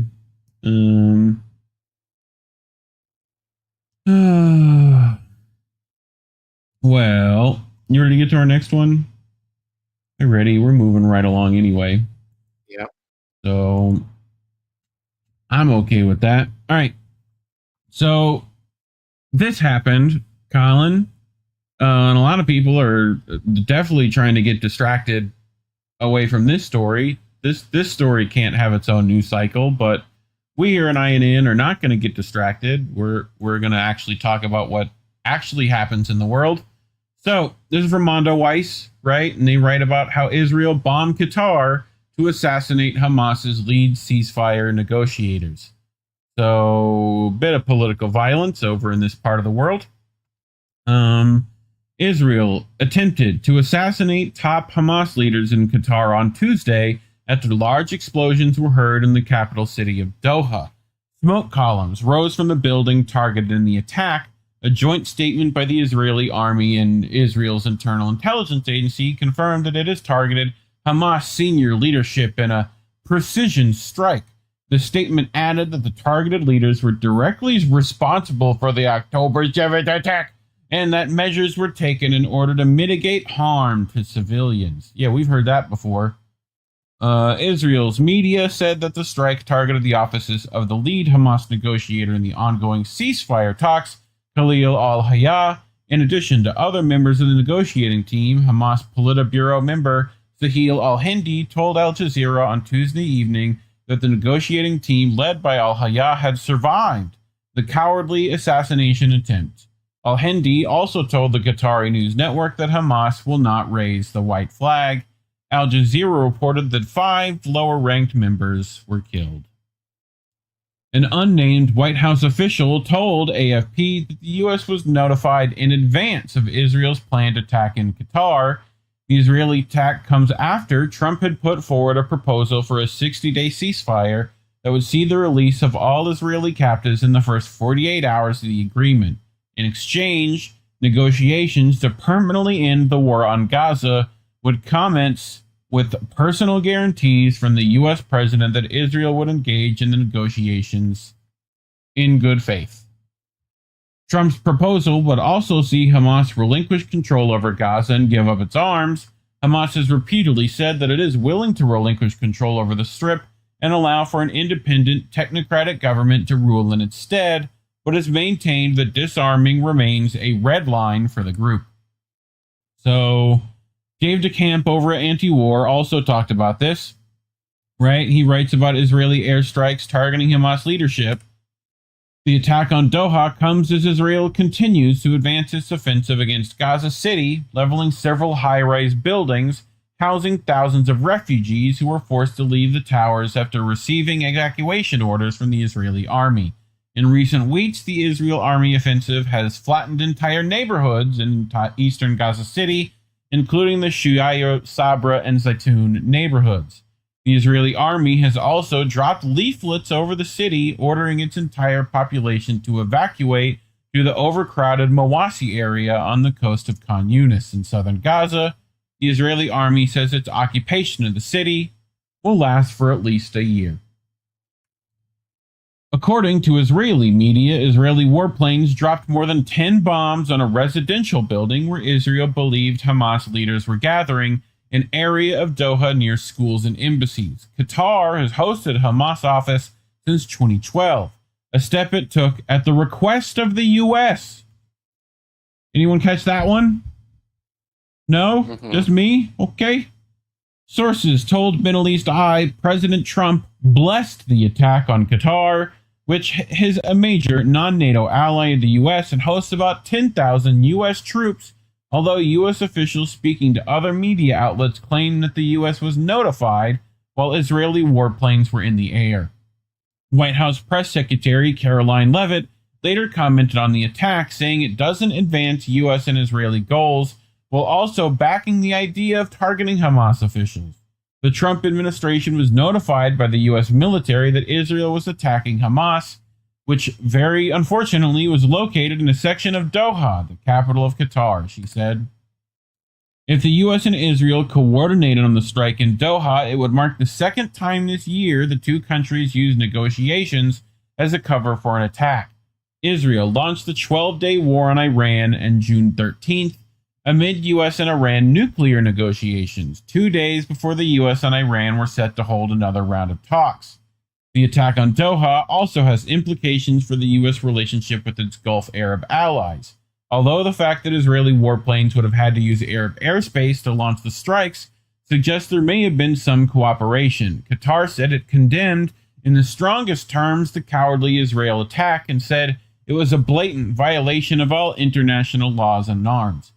The state of Qatar affirms that it will not tolerate this reckless Israeli behavior and its continued tampering with regional security, as well as any action targeting its security and sovereignty, the Qatari Foreign Ministry said. So, you're probably wondering what they mean, Care Bear, about how the Arab countries are also complicit in this. Well, look at the flight path. It's got to go through all of this space to get to Qatar, no? So, yeah, how about that? Right?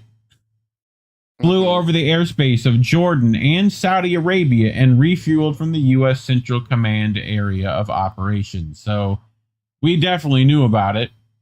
Flight tracking data shows U.S. British jets in the air over Qatar watching the Israeli strike. U.S. Air Force and RAF jets were already airborne before Israel launched Tuesday's aggression, according to Israeli media. So, methinks there's two stories to this, Collin. Methinks. Here's Max Blumenthal. 2 days ago, Trump issued a short proposal and warning designed to compel Hamas exiled leadership to gather in Doha. Hamas said at the time, it looks like Trump's proposal was written by the Israelis. When Hamas met in Doha, U.S. air defense in Qatar stood down. Israeli officials have told the Jerusalem Post that U.S. greenlit the decapitation strike. The negotiations have reached their death knell as Israel moves towards its final solution in Gaza, and the Trump admin has once again shown its true face as a subsidiary of the Zionist regime. A lawless acts of messianic, genocidal gangsterism span seamlessly from Tel Aviv to Washington. So, we're going to get to this last warning here in a bit. But Zay Squirrel wants to weigh in. They say the U.S. and its Arab neo-colonies, Qatar, UAE, and Saudi Arabia, justify the presence of U.S. bases and troops is to say they secure them from any attacks. Isn't that great? No one is going to bomb us. We have U.S. bases. Oh, except Israel whenever the fuck it wants. That's the real master, of course. They'll bomb, infiltrate, assassinate, invade, and do whatever they want at any time they please, and the U.S. bases will ensure they have that freedom. And they all say this with pride. The Arab puppet regimes and their vile propagandists are actually proud of being the slaves of Zionists. Israel and the U.S. maintain fascist Zionist regimes as their vassals in Saudi, UAE, Qatar, Jordan, Egypt, because they know if there was actual democracy there, all the U.S. bases and Zionist cancer would be exorcised immediately by the people. So, the UAE regime is just a pure Zionist Israeli vassal. It operates vast propaganda networks on behalf of Israel. You sometimes see this Arab Guisano UAE scum openly praising Israel on here while being promoted by Musk, Ben Shapiro, and Barry Weiss. So, isn't that nice? Just eating their own. Louis Alday, almost zero chance the Qatari leadership was not aware or informed of this. A pertinent reminder that it hosts Hamas leadership as a means to prove itself useful to the U.S., not as genuine supporters of the Palestinian cause. Remember, we heard that this was at behest of the U.S. for them to, have a Hamas office there. This is in itself a lesson for U.S. allies. You can bend over backwards to help the U.S. politically, militarily, and economically, and they will still see you as mere vassals whose sovereignty is dismissed whenever convenient, because this strike was without doubt greenlit by the U.S. The U.S. imperial order denies sovereignty not only to adversaries, but also the so-called allies and collaborators who are routinely humiliated and reminded that they are not states, but vassals and protectorates. Amal Saad, Israel's U.S.-backed assassination attempt on the Hamas negotiating team in Qatar, reveals it isn't just desperate to win this war, but to dismantle every principle that could restrain it and to impose a world made in its own image where sovereignty, alignments, negotiations, and diplomacy becomes obsolete. The U.S. imperial order denies sovereignty not only to adversaries, but also to so-called allies and collaborators who are routinely humiliated and reminded that they are not states, but vassals and protectorates. Even the pretense of negotiations is cast aside because negotiation implies equality and sovereignty. Perfidy is now a governing logic where deception and betrayal are normalized and routinized instruments of statecraft. The world is forced into two camps with no middle ground, vassalage or resistance. Which one you gonna be, peeps? So, Zay Squirrel again. Once again, the U.S. and Israeli regimes use the pretense of fake bullshit negotiations to try to assassinate leaders, this time of Hamas and Qatar, and the entire Western media class celebrates and cheers it on as brilliant as they wrote endless reports about, oh my God, negotiations, diplomacy, oh my God, this is so important, to help launder this very deception campaign. And they'll do it again, over and over again, as they're doing now with Iran once more after that cunt Witkoff did the fake negotiation deceptions last time. So, in the latest fake proposal they put out, they said Trump would give his personal guarantee that they would not resume the genocide as the regulations were ongoing. But it is really amazing. The New York Times, BBC, AP, Reuters all write endless, breathless bullshit reports about the essential nature of negotiations and diplomacy, always lying by framing it to blame Hamas, Iran, the other side of being unwilling to negotiate. Then the US and Israelis reveal it was all fake. The entire thing was bullshit. They were just using it as deception, a front to lull them into a sense of security as they prepared assassinations and bombings. In the very same media class that laundered the fake negotiations, cheer it as brilliant, strategic, tactical move. The Western media class is just pure, unadulterated state propaganda, more specifically Mossad CIA propagandists. And she's talking about this deal in regards to Gaddafi, right? I don't know if you remember this, Care Bear. You were in DC at the time, I think, right? But Trump had given Gaddafi his personal guarantee, trying to negotiate with him, right? And we're going to get to that. While they really think Hamas are idiots and suicidal enough to trust that Mossad Epstein rapist, whose entire disgusting, depraved pedophile rapist Zionist life has been built on deception. And we're going to get to that deception right now. In 2009, Gaddafi wanted to travel to New York to speak at the UN, but was blocked from renting any property for his tent. Trump then offered him one of his estates, charging far more than the standard price, which he later boasted about. Just 2 years later, he was demanding the bombing of Libya, Gaddafi's assassination, and taking their oil, saying Libyans would love the US if they did that. Trusting Trump is suicidal. So, let's go back, Collin. We're gonna travel back in time a little bit to when? When was this? 2009, right? 2009. So we're gonna do some remembering, right? New York. It's an affluent town almost 80 kilometers north of New York City.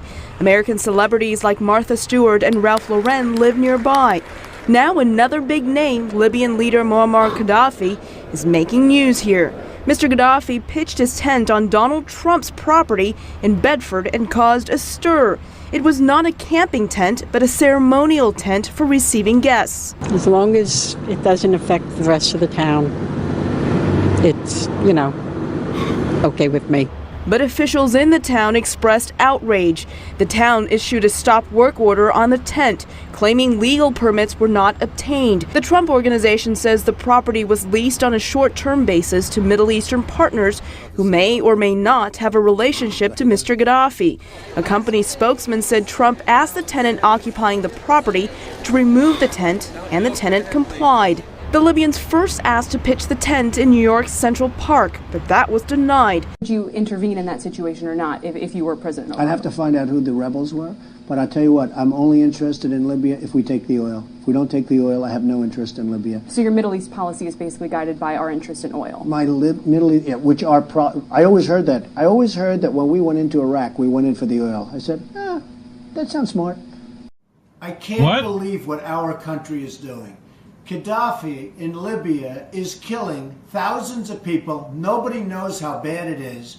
And we're sitting around, we have soldiers all over the Middle East, and we're not bringing them in to stop this horrible What are they doing there? Are they killing thousands of people? It's a carnage. You talk about all of the things that have happened in history. This could be one of the worst. Now, we should go in, we should stop this guy, which would be very easy and very quick. We could do it surgically. Stop him from doing it and save these lives. This is absolute nuts. We don't want to get involved, and you're going to end up with something like you've never seen before. Now, ultimately, the people will appreciate it. They're going to end up taking over the country eventually, but the people will appreciate it, and they should pay us back. But we have to go in to save these lives. These people are being slaughtered like animals. It's horrible what's going on. It has to be stopped. We're making decisions like trade embargoes. What does this have to do with a trade embargo? He's killing people with machine guns in the streets. We should do, on a humanitarian basis, immediately go into Libya, knock this guy out very quickly, very surgically, very effectively, and save the lives. After it's all done, we go to the protesters who end up running the country. They're going to like us a lot better than they will if we don't do it. More importantly, we're going to save lives. And we should then say, by the way, from all of your oil, we want reimbursement. Let me ask you about Libya. You've been highly critical of Libya and Hillary Clinton. You were also for military action to oust Gaddafi. I was going to say, action to take care of the him and Hillary on the same page. In Libya, you supported that. When you say I supported it, I supported Libya? Yeah, you supported intervention in Libya. I did? Where do you see that? In a video blog from 2011, you said, now, we should stop this guy, which would be very easy and very quick. We could do it surgically. Stop him from doing it and save these lives. That's a big difference from what we're talking about. I mean, but you were big for intervention. Don't forget, I'm the only one. I made a lot of money with Gaddafi. If you remember, he came to the country and he had to make a deal with me because he needed a place to stay, and he paid me a fortune, never got to stay there, and it became sort of a big joke. But the fact is that Libya was a disaster from the standpoint of the way it was handled. I mean, but you were for intervention, just to clear that up. I was for doing something, but I wasn't for what you have right now. That's called intervention, you dumb fuck. Their oil, John. ISIS is selling, and that's among the finest oil. Oh, ISIS, you say? ISIS has taken over the Libyan oil. Sure. And we don't do blockades. We don't do anything. They're selling it. They're making a fortune with it. So we go out, we do Libya, we do it poorly as you can do it. You can't do worse. And then now, no, you could. If you look at what's happened, I mean, the end result is ISIS is selling the oil, and it's a total mess. This is one of the things that confuses some people about your positions, though. You said you weren't for intervention, but you were for intervention in Libya. I didn't mind surgical, and I said surgical. You do a surgical shot, and you take them out. But I wasn't for what happened. Look at the way it's, I mean, look at with Benghazi and with all of the problems that you've had, it was handled horribly. That's not the way it's supposed to be. Since then you've said you were never for intervention. I was never for a strong intervention. I could have seen surgical where you take out Gaddafi and his group. So remember not that long ago when we talked about Venezuela, Mr. Marco Rubio posted a tweet about Gaddafi. I don't know if you remember us bringing that. You know? Mm-hmm. Do they want to surgical strike Maduro? Is that what's coming next? We'll see. So after Gaddafi was raped to death with the U.S. bombing and destruction of Libya, bringing slave markets to it, Trump was boasting about how he suckered him into paying him a fortune and then scamming him. Murder through deception is Trump's modus operandi. So, par for the course, you know. But so back to Dave DeCamp, who writes, Hamas reiterates its willingness to release all Israeli captives in exchange for a permanent ceasefire deal, which we've talked about that they've already said yes to this deal about 1,000 times.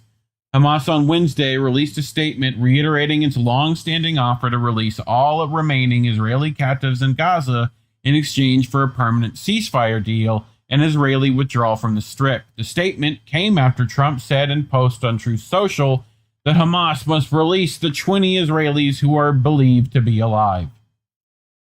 Tell Hamas to immediately give back all 20 hostages and things will change rapidly.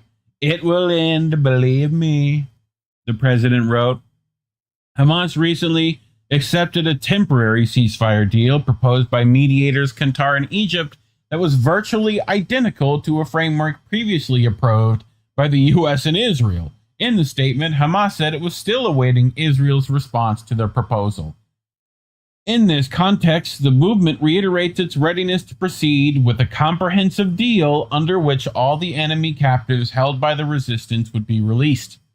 In exchange for an agreed number of Palestinians, prisoners held by the occupation, as part of the agreement that ends the war on the Strip, withdraws all occupation forces from the entire Strip, open the crossing for the entry of all Strip's needs, and begins the reconstruction process.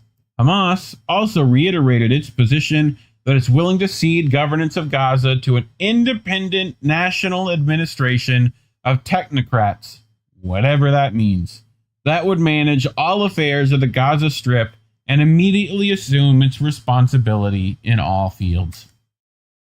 According to the Times of Israel, Netanyahu's office said 5 conditions must be met for a permanent deal, including Israeli security control of Gaza, which signals the demand is for long-term Israeli military occupation. Another condition is for the disarmament of Hamas, which Hamas has previously responded by the saying they won't give up their arms until there's a Palestinian state or another Palestinian force to replace their military wing. So, Palestinian-American mediator says he gave Hamas a U.S. proposal for permanent Gaza ceasefire deal.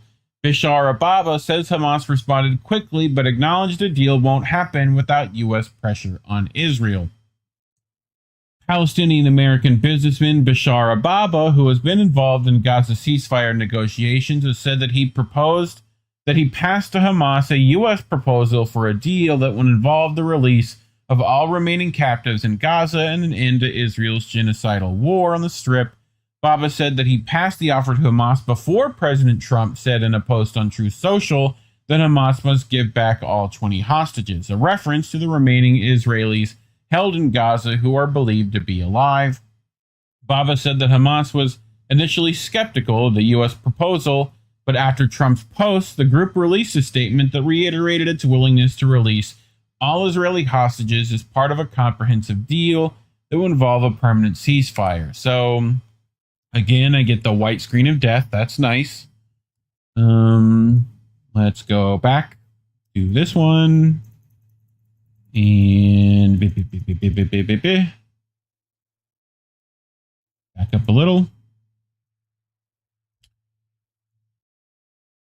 A little more. Yeah, here we go. When Hamas saw the president tweet, they were convinced that this was official. Hamas's reaction was almost immediate. They agreed to this deal. They wanted a comprehensive deal. Let's hand over all the hostages and receive a certain number of Palestinian prisoners in return. And at the same time, the war should end. Benjamin Netanyahu dismissed Hamas's statement as, quote, more spin, and Baba acknowledged that a deal was unlikely unless the U.S. put pressure on Israel. What I know is that the American side has increased in involvement in the process, and naturally it all comes back to the kind and amount of pressure on Israel to strike any deal. Without American pressure, nothing will happen. What's on the table now is an American offer. Is America ready to clash with Israel to implement this American vision or not? I don't know. The president wants to end the war in Gaza, does he? President Trump wants to end the war in Gaza, Baba added. I'm not buying that shit, dude. Asked how U.S. envoy Steve Witkoff responded to Hamas's statement, Baba said the response was, this is a positive thing. Let's finish the process. So far, there's no sign that the Trump admin is willing to put pressure on Israel to end the war, as Trump has provided public support for Israel's recent escalation and continues to provide military aid, which Israel relies on to sustain military operations. The details of the U.S. proposal for a comprehensive deal remain unclear. Hamas has said it is willing to give up governance to an independent national administration of technocrats. Hamas had previously rejected Israeli demands to disarm, saying that this will happen only if a Palestinian state is formed and a viable Palestinian force can replace its military wing. So that's pretty much deals on the table. It's up to Israel now, which we know they won't. But, they decided to bomb this negotiation process instead. So, Israel would not have struck the Hamas delegation in Doha without possessing precise intelligence confirming their presence inside the targeted residence. Yet, something clearly went wrong. The Hamas leadership appears to have been tipped off moments before the strike, allowing them to escape and survive. Beyond Doha, Turkey's interests have also come under Israeli fire, prompting Ankara to push back against Israeli objectives Is it even possible that Turkish intelligence played a role in tipping off Hamas leadership, enabling them to evade the strike? All indications now point to a looming escalation in the Syrian theater, which we've been talking about ad nauseum as well. So that's what's next. But guess what, Care Bear? Right? Footage has emerged showing Israeli news channel 14 anchors celebrating Israeli airstrike in Qatar with sweets and champagne.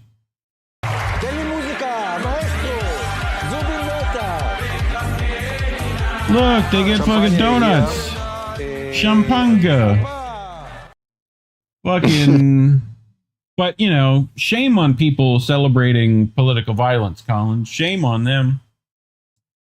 You know, how dare they? But Rafif Garbi says no human can ever be a friend to Israel. Qatar's army was training with IDF just this spring. This is the thanks they get. You have to understand, Israel considers every human subhuman to them, and the Gulf Arabs are about to discover that this derision and violence will be served to them too. And they'll celebrate it when it happens. They'll break out fucking sweets and whatnot. Marco and Jones writes, looks what's in close proximity to Israel's illegal attack on Doha. At least 2 nurseries, 3 schools, 6 embassies, a petrol station, a public park. This all happened in the middle of the afternoon when schools are ending and children engaging in extracurricular activities. So here's the strike, right? We've got a beauty parlor, a school, which is right here. Not that Israel would care if they bombed one of those. A nursery, not like Israel would care if they bombed that either. Multiple embassies, another school, a public park, another school, and another nursery. Right? And right in the middle of all that, they bomb a building. So, yeah. Isn't that nice? You know? Sure is. So, Qatar's prime minister say Doha will continue role as mediator, calls for regional response to Israel's attack. Qatar's prime minister said on Tuesday that his country would continue its role as a mediator despite the Israeli airstrikes that targeted Hamas officials in Doha, though he noted the attack had killed the chance for the latest efforts to lead to a ceasefire. Qatar has spared no efforts and will do everything it can to stop this war in Gaza, but for current talks, I do not think there's something valid right now after what we saw from today's attack. Sheikh Mohammed bin Abdulrahman bin Jasmine Al Thani said at a press conference, dude, can I get a nickname? Okay, like, is Sheik okay? Can we, you know what I mean? Like, that's a long name, dog. Al Thani said that Israel had sabotaged the chance for peace. As Hamas says, the official who were targeted were gathered to discuss a U.S. ceasefire proposal. The Qatari leader had criticized Benjamin Netanyahu, saying he engaged in state terrorism. Yep. There's other words for that. Does the word need a clearer message than this about who is closing the door to peace? Does the international community need further proof of who the bully in the region is? Al Thani said the Qatari had a right to respond to the attack and called on regional countries to join. Today, we have reached a turning point for there to be a response from the entire region against such barbaric conduct. I wonder what you mean, dog. What kind of response? You know? President Trump is claiming that the strike was Netanyahu's decision and not his, although media reports said the U.S. gave Israel the green light for the attack and that Trump blessed the strikes. This morning, the Trump administration was notified by the United States military that Israel was attacking Hamas, which very unfortunately was located in the section of Doha, right? So Trump said the bomb in Qatar does not advance Israel, blah, blah, blah, eliminating Hamas, blah, worthy goal, blah, blah.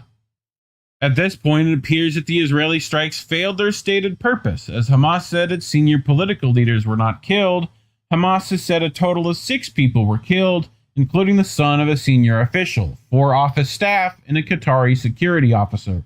Trump said the U.S. Middle East envoy, Steve Witkoff, informed Qatar of the attack, but that it was too late to stop the attack. Al-Thani said the U.S. had notified Qatar about the Israeli strikes 10 minutes after they had started. So, a little late. Little late, dog. Thoughts, Care Bear?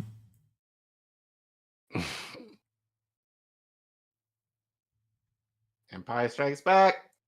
Oh, that's a good joke. That's good for you. You made a I get that reference. I get it. Well, and pray he doesn't alter the deal further. Well, talking about these things is why YouTube decided we shouldn't get any money for our work. So you can scan the QR code on your screen or go to ko-fi.com/Indie News Network. Give us a few dollary dues. We appreciate every little bit. But if you can't give, times are tough. Like and subscribe. Allegedly, that helps the algorithm. Leave a comment. Let us know what you think. Allegedly, that helps too. Plus, we read them. We enjoy the feedback. But, otherwise, share this with friends. Make sure they see the stuff that, the media doesn't want them to see. But otherwise, thanks for watching. So, we did another one.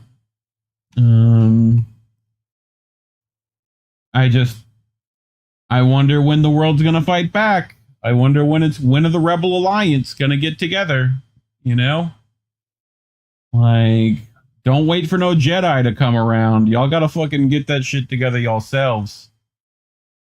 Indy said they posted a stream link and a screenshot in the Squirrels Discord. Appreciate the Squirrels little group she's got. She does some good stuff. Anything else?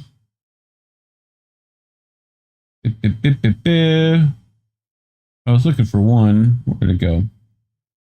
Sean said supposedly the admin tried to warn them the last minute. If that's true, is not real, wouldn't be happy. Yep, allegedly that might be the case.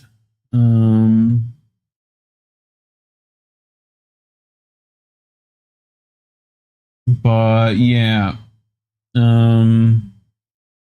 That Gaddafi shit I forgot about, dude. I forgot Trump fucking let him fucking have land for a tent. I totally forgot that shit.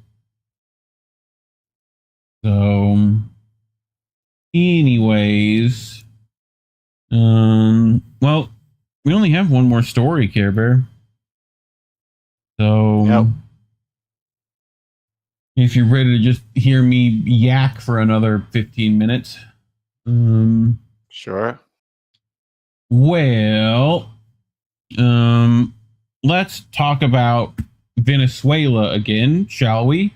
We talked about it a bit last week, but clearly it's one of the new fronts the empire is trying to force its way into, right? Well, it's not new, but, it's done this before.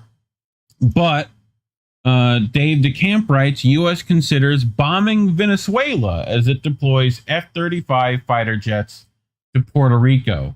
Puerto Rico, Boricuans. The fuck? Like, get that shit out of there, dog. You know what I'm saying? Fucking, what are we doing? Anyway, the Trump administration is considering multiple options for launching military strikes against alleged drug cartels in Venezuela, including hitting targets that could weaken President Nicolas Maduro, and is deploying F-35 fighter jets to Puerto Rico, CNN has reported. U.S. officials told CNN that the U.S. bombing of a boat near Venezuela last week, was just the beginning of a much larger effort against drug trafficking that could lead to the ouster of Maduro.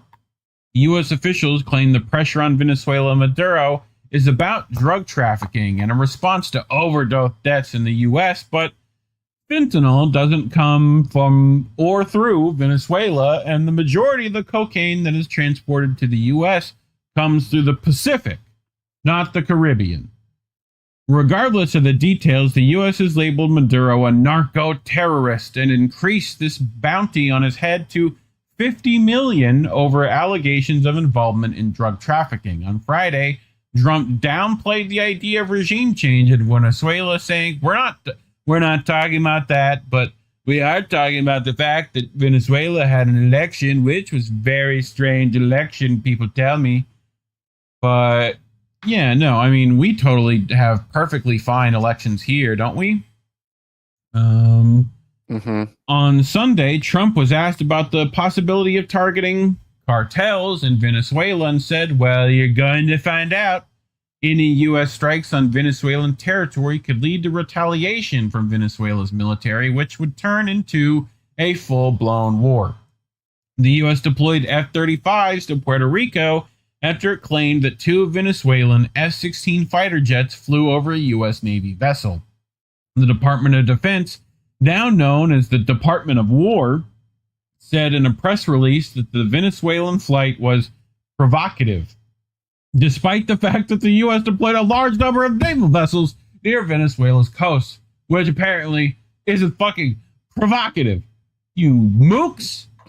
The cartel running Venezuela is strongly advised not to pursue any further effort to obstruct, deter, interfere with counter-narcotics and counter-terror operations carried out by the U.S. military, the Department of War said. Fuck the Department of War. Like, the fuck? The policy toward Venezuela is largely being driven by Secretary of State Marco Rubio, who has long wanted regime change in Venezuela. In 2019, during the first Trump admin attempt at ousting Maduro, Rubio shared a photo on Twitter of former Libyan leader Muammar Gaddafi in the moment he was being brutally murdered in apparent threat to Maduro. Outright threat, not apparent. That was a threat.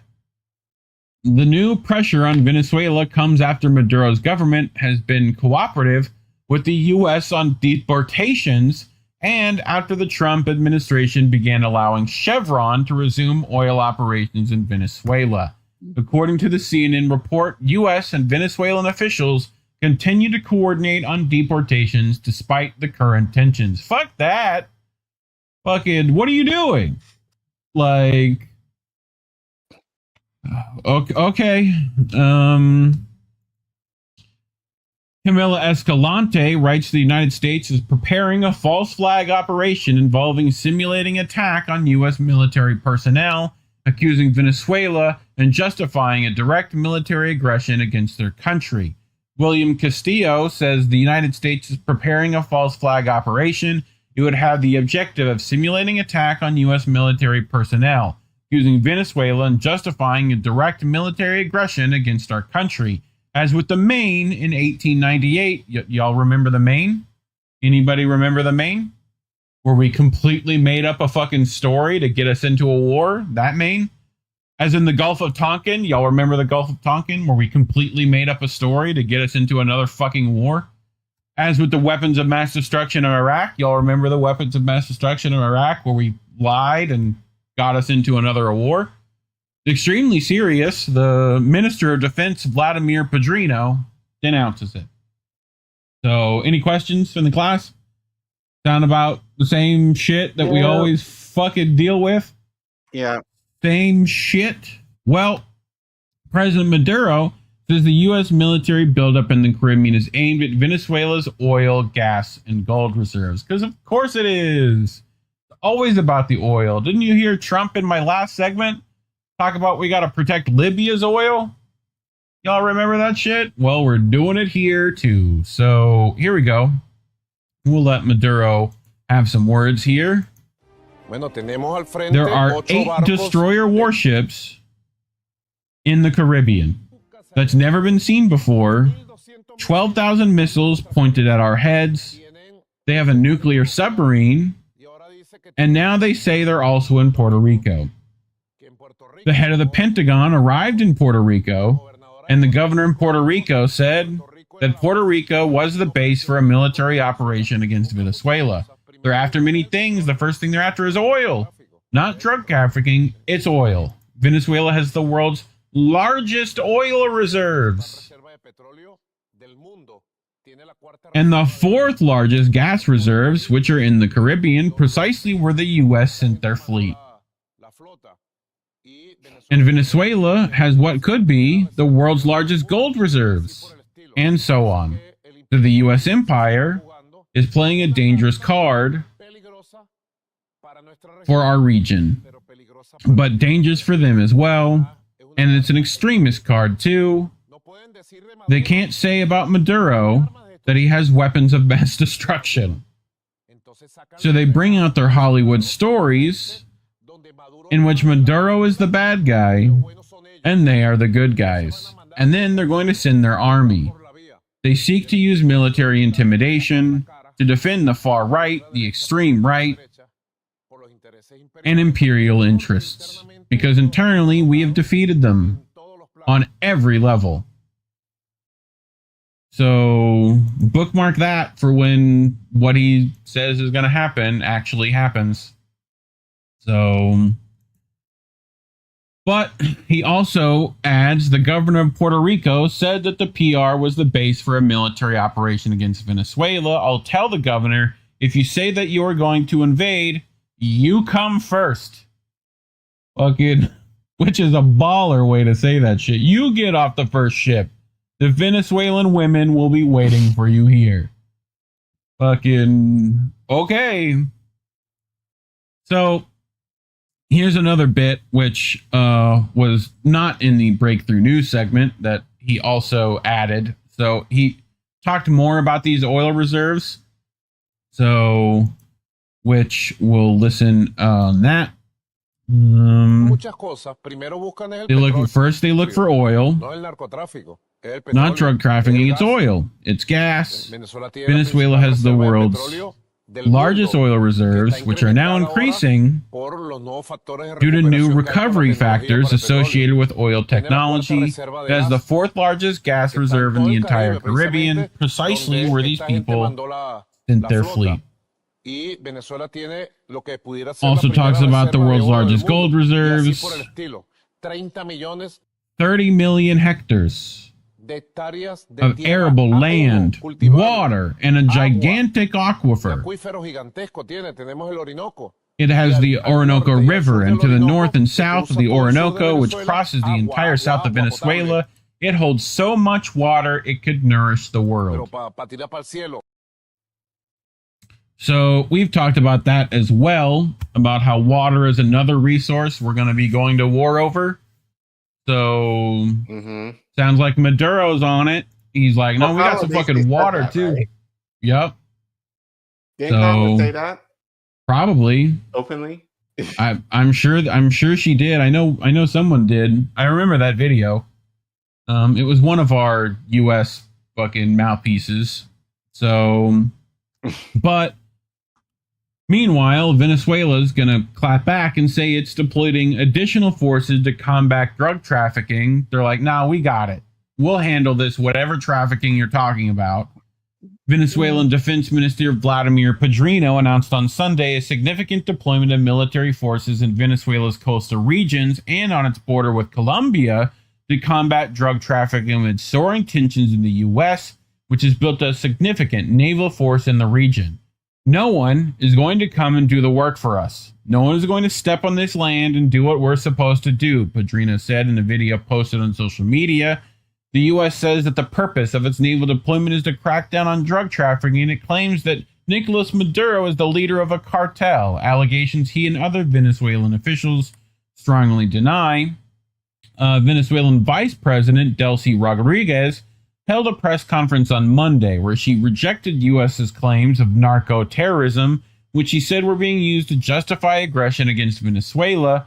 Data shows that most cocaine bound for the United States moves through the Pacific, not the Caribbean. Padrino said that the total of 25,000 Venezuelan troops would be deployed, up from the 10,000 that have already deployed in the states of Zulia and Táchira, which borders Colombia. Our commander-in-chief, Nicolas Maduro, has called upon us to make a special reinforcement to the existing deployment, he said. The U.S. significantly escalated tensions in the region last week when it bombed a boat that departed Venezuela which it claimed was carrying drugs, an allegation made without providing evidence. The Trump administration is also considering bombing alleged cartel sites in Venezuela, for the purpose of weakening Maduro, which could provoke a full-blown war, right? We mentioned Marco Rubio. They talked about the Muammar Gaddafi tweet he made. But Ali Vargas writes, Venezuela is not a cocaine producer, nor does it register as a significant transit country. Meanwhile, 70% of Colombia's cocaine that reaches the U.S. departs from Ecuadorian ports, the U.S.'s closest ally in the region. These figures come from World Customs Organization. And it's not the first time we fucking literally installed drug traffickers in Venezuela. So on top of this, Maduro adds that 85% of the billions of dollars annually from international drug trafficking is in the U.S. banking system. The real cartel, he says, is up north. Will anyone come and deal with the U.S. drug cartels? No? No, just... Okay. Just us. We get to police the world, huh? Any thoughts before we close this out, Colin? Right. I mean, again, just what happened. Yeah, still today. It's just a very nice distraction, as you said. Yep. So I think, having to keep focus on what's really happening versus the story that everyone will force you to look at. But don't forget that there's these underlying stories that the media will not talk about now. You're thinking like within a week. I'm thinking like much longer. Sure. Because both sides are gonna, they're salivating over Kurt right now. Like in terms of how much they can spin it and twist it and glorify it and not have to touch these stories at all. So, but that's why we're here. We got to do all of that. So, fuck yeah, dude. Yeah. Well, I'll leave us with the words of a previous Venezuelan president who is no longer with us. I wonder what happened to him. Hugo Chavez. One day, the rot that North American imperialism carries inside will bring it down. I just wanted to end on a good note. Like, that's about as good a note as we can get. All empires rot from the inside. And the day comes when they fall and break into pieces like the Roman Empire. And all the empires of Europe of the past centuries, someday, the rot that the North American imperialism carries inside will finally bring it down. And the great people of Martin Luther King will be free.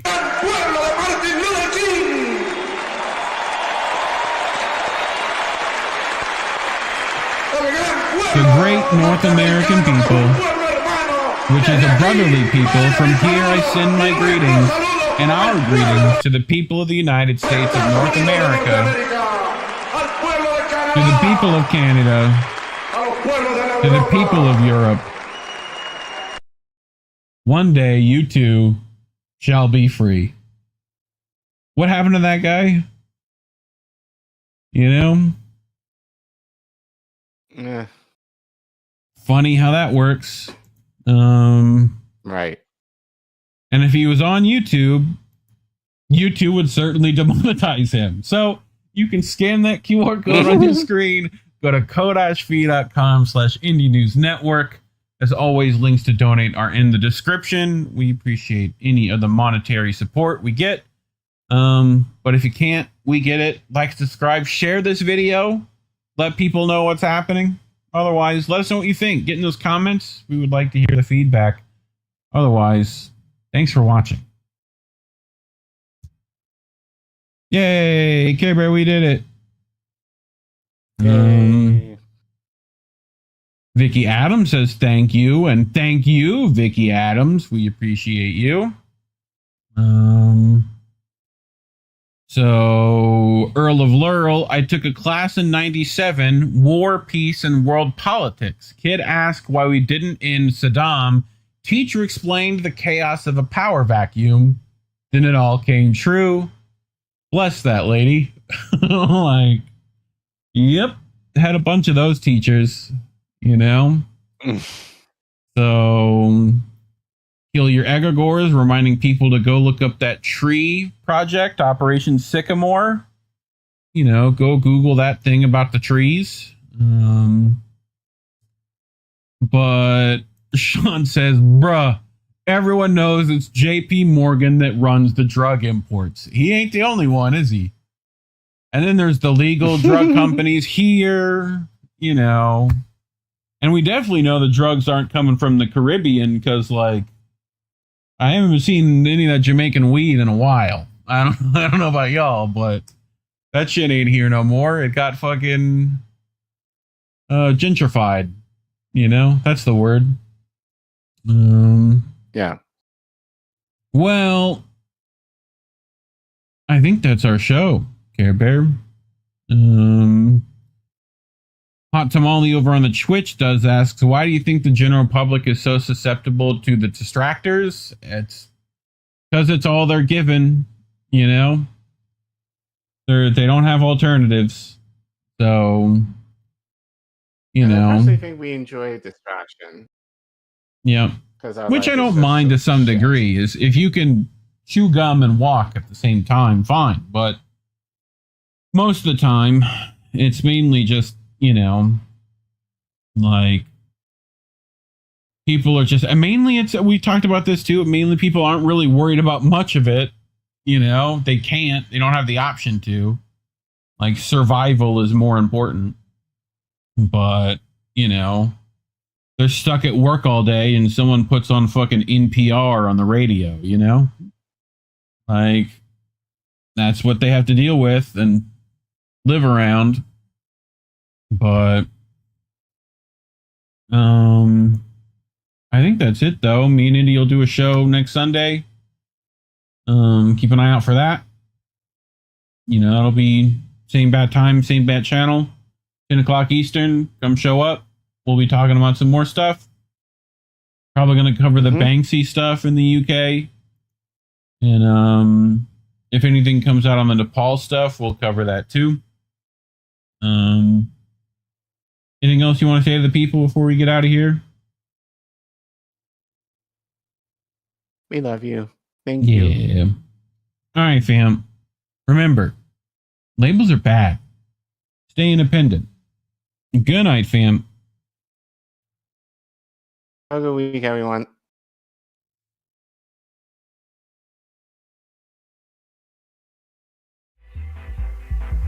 There's a difference between peace and liberation, is there not?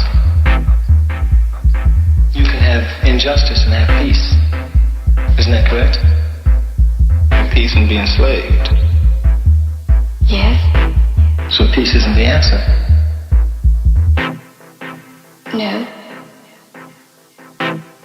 Bye, have a great time. Liberation is the answer.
you.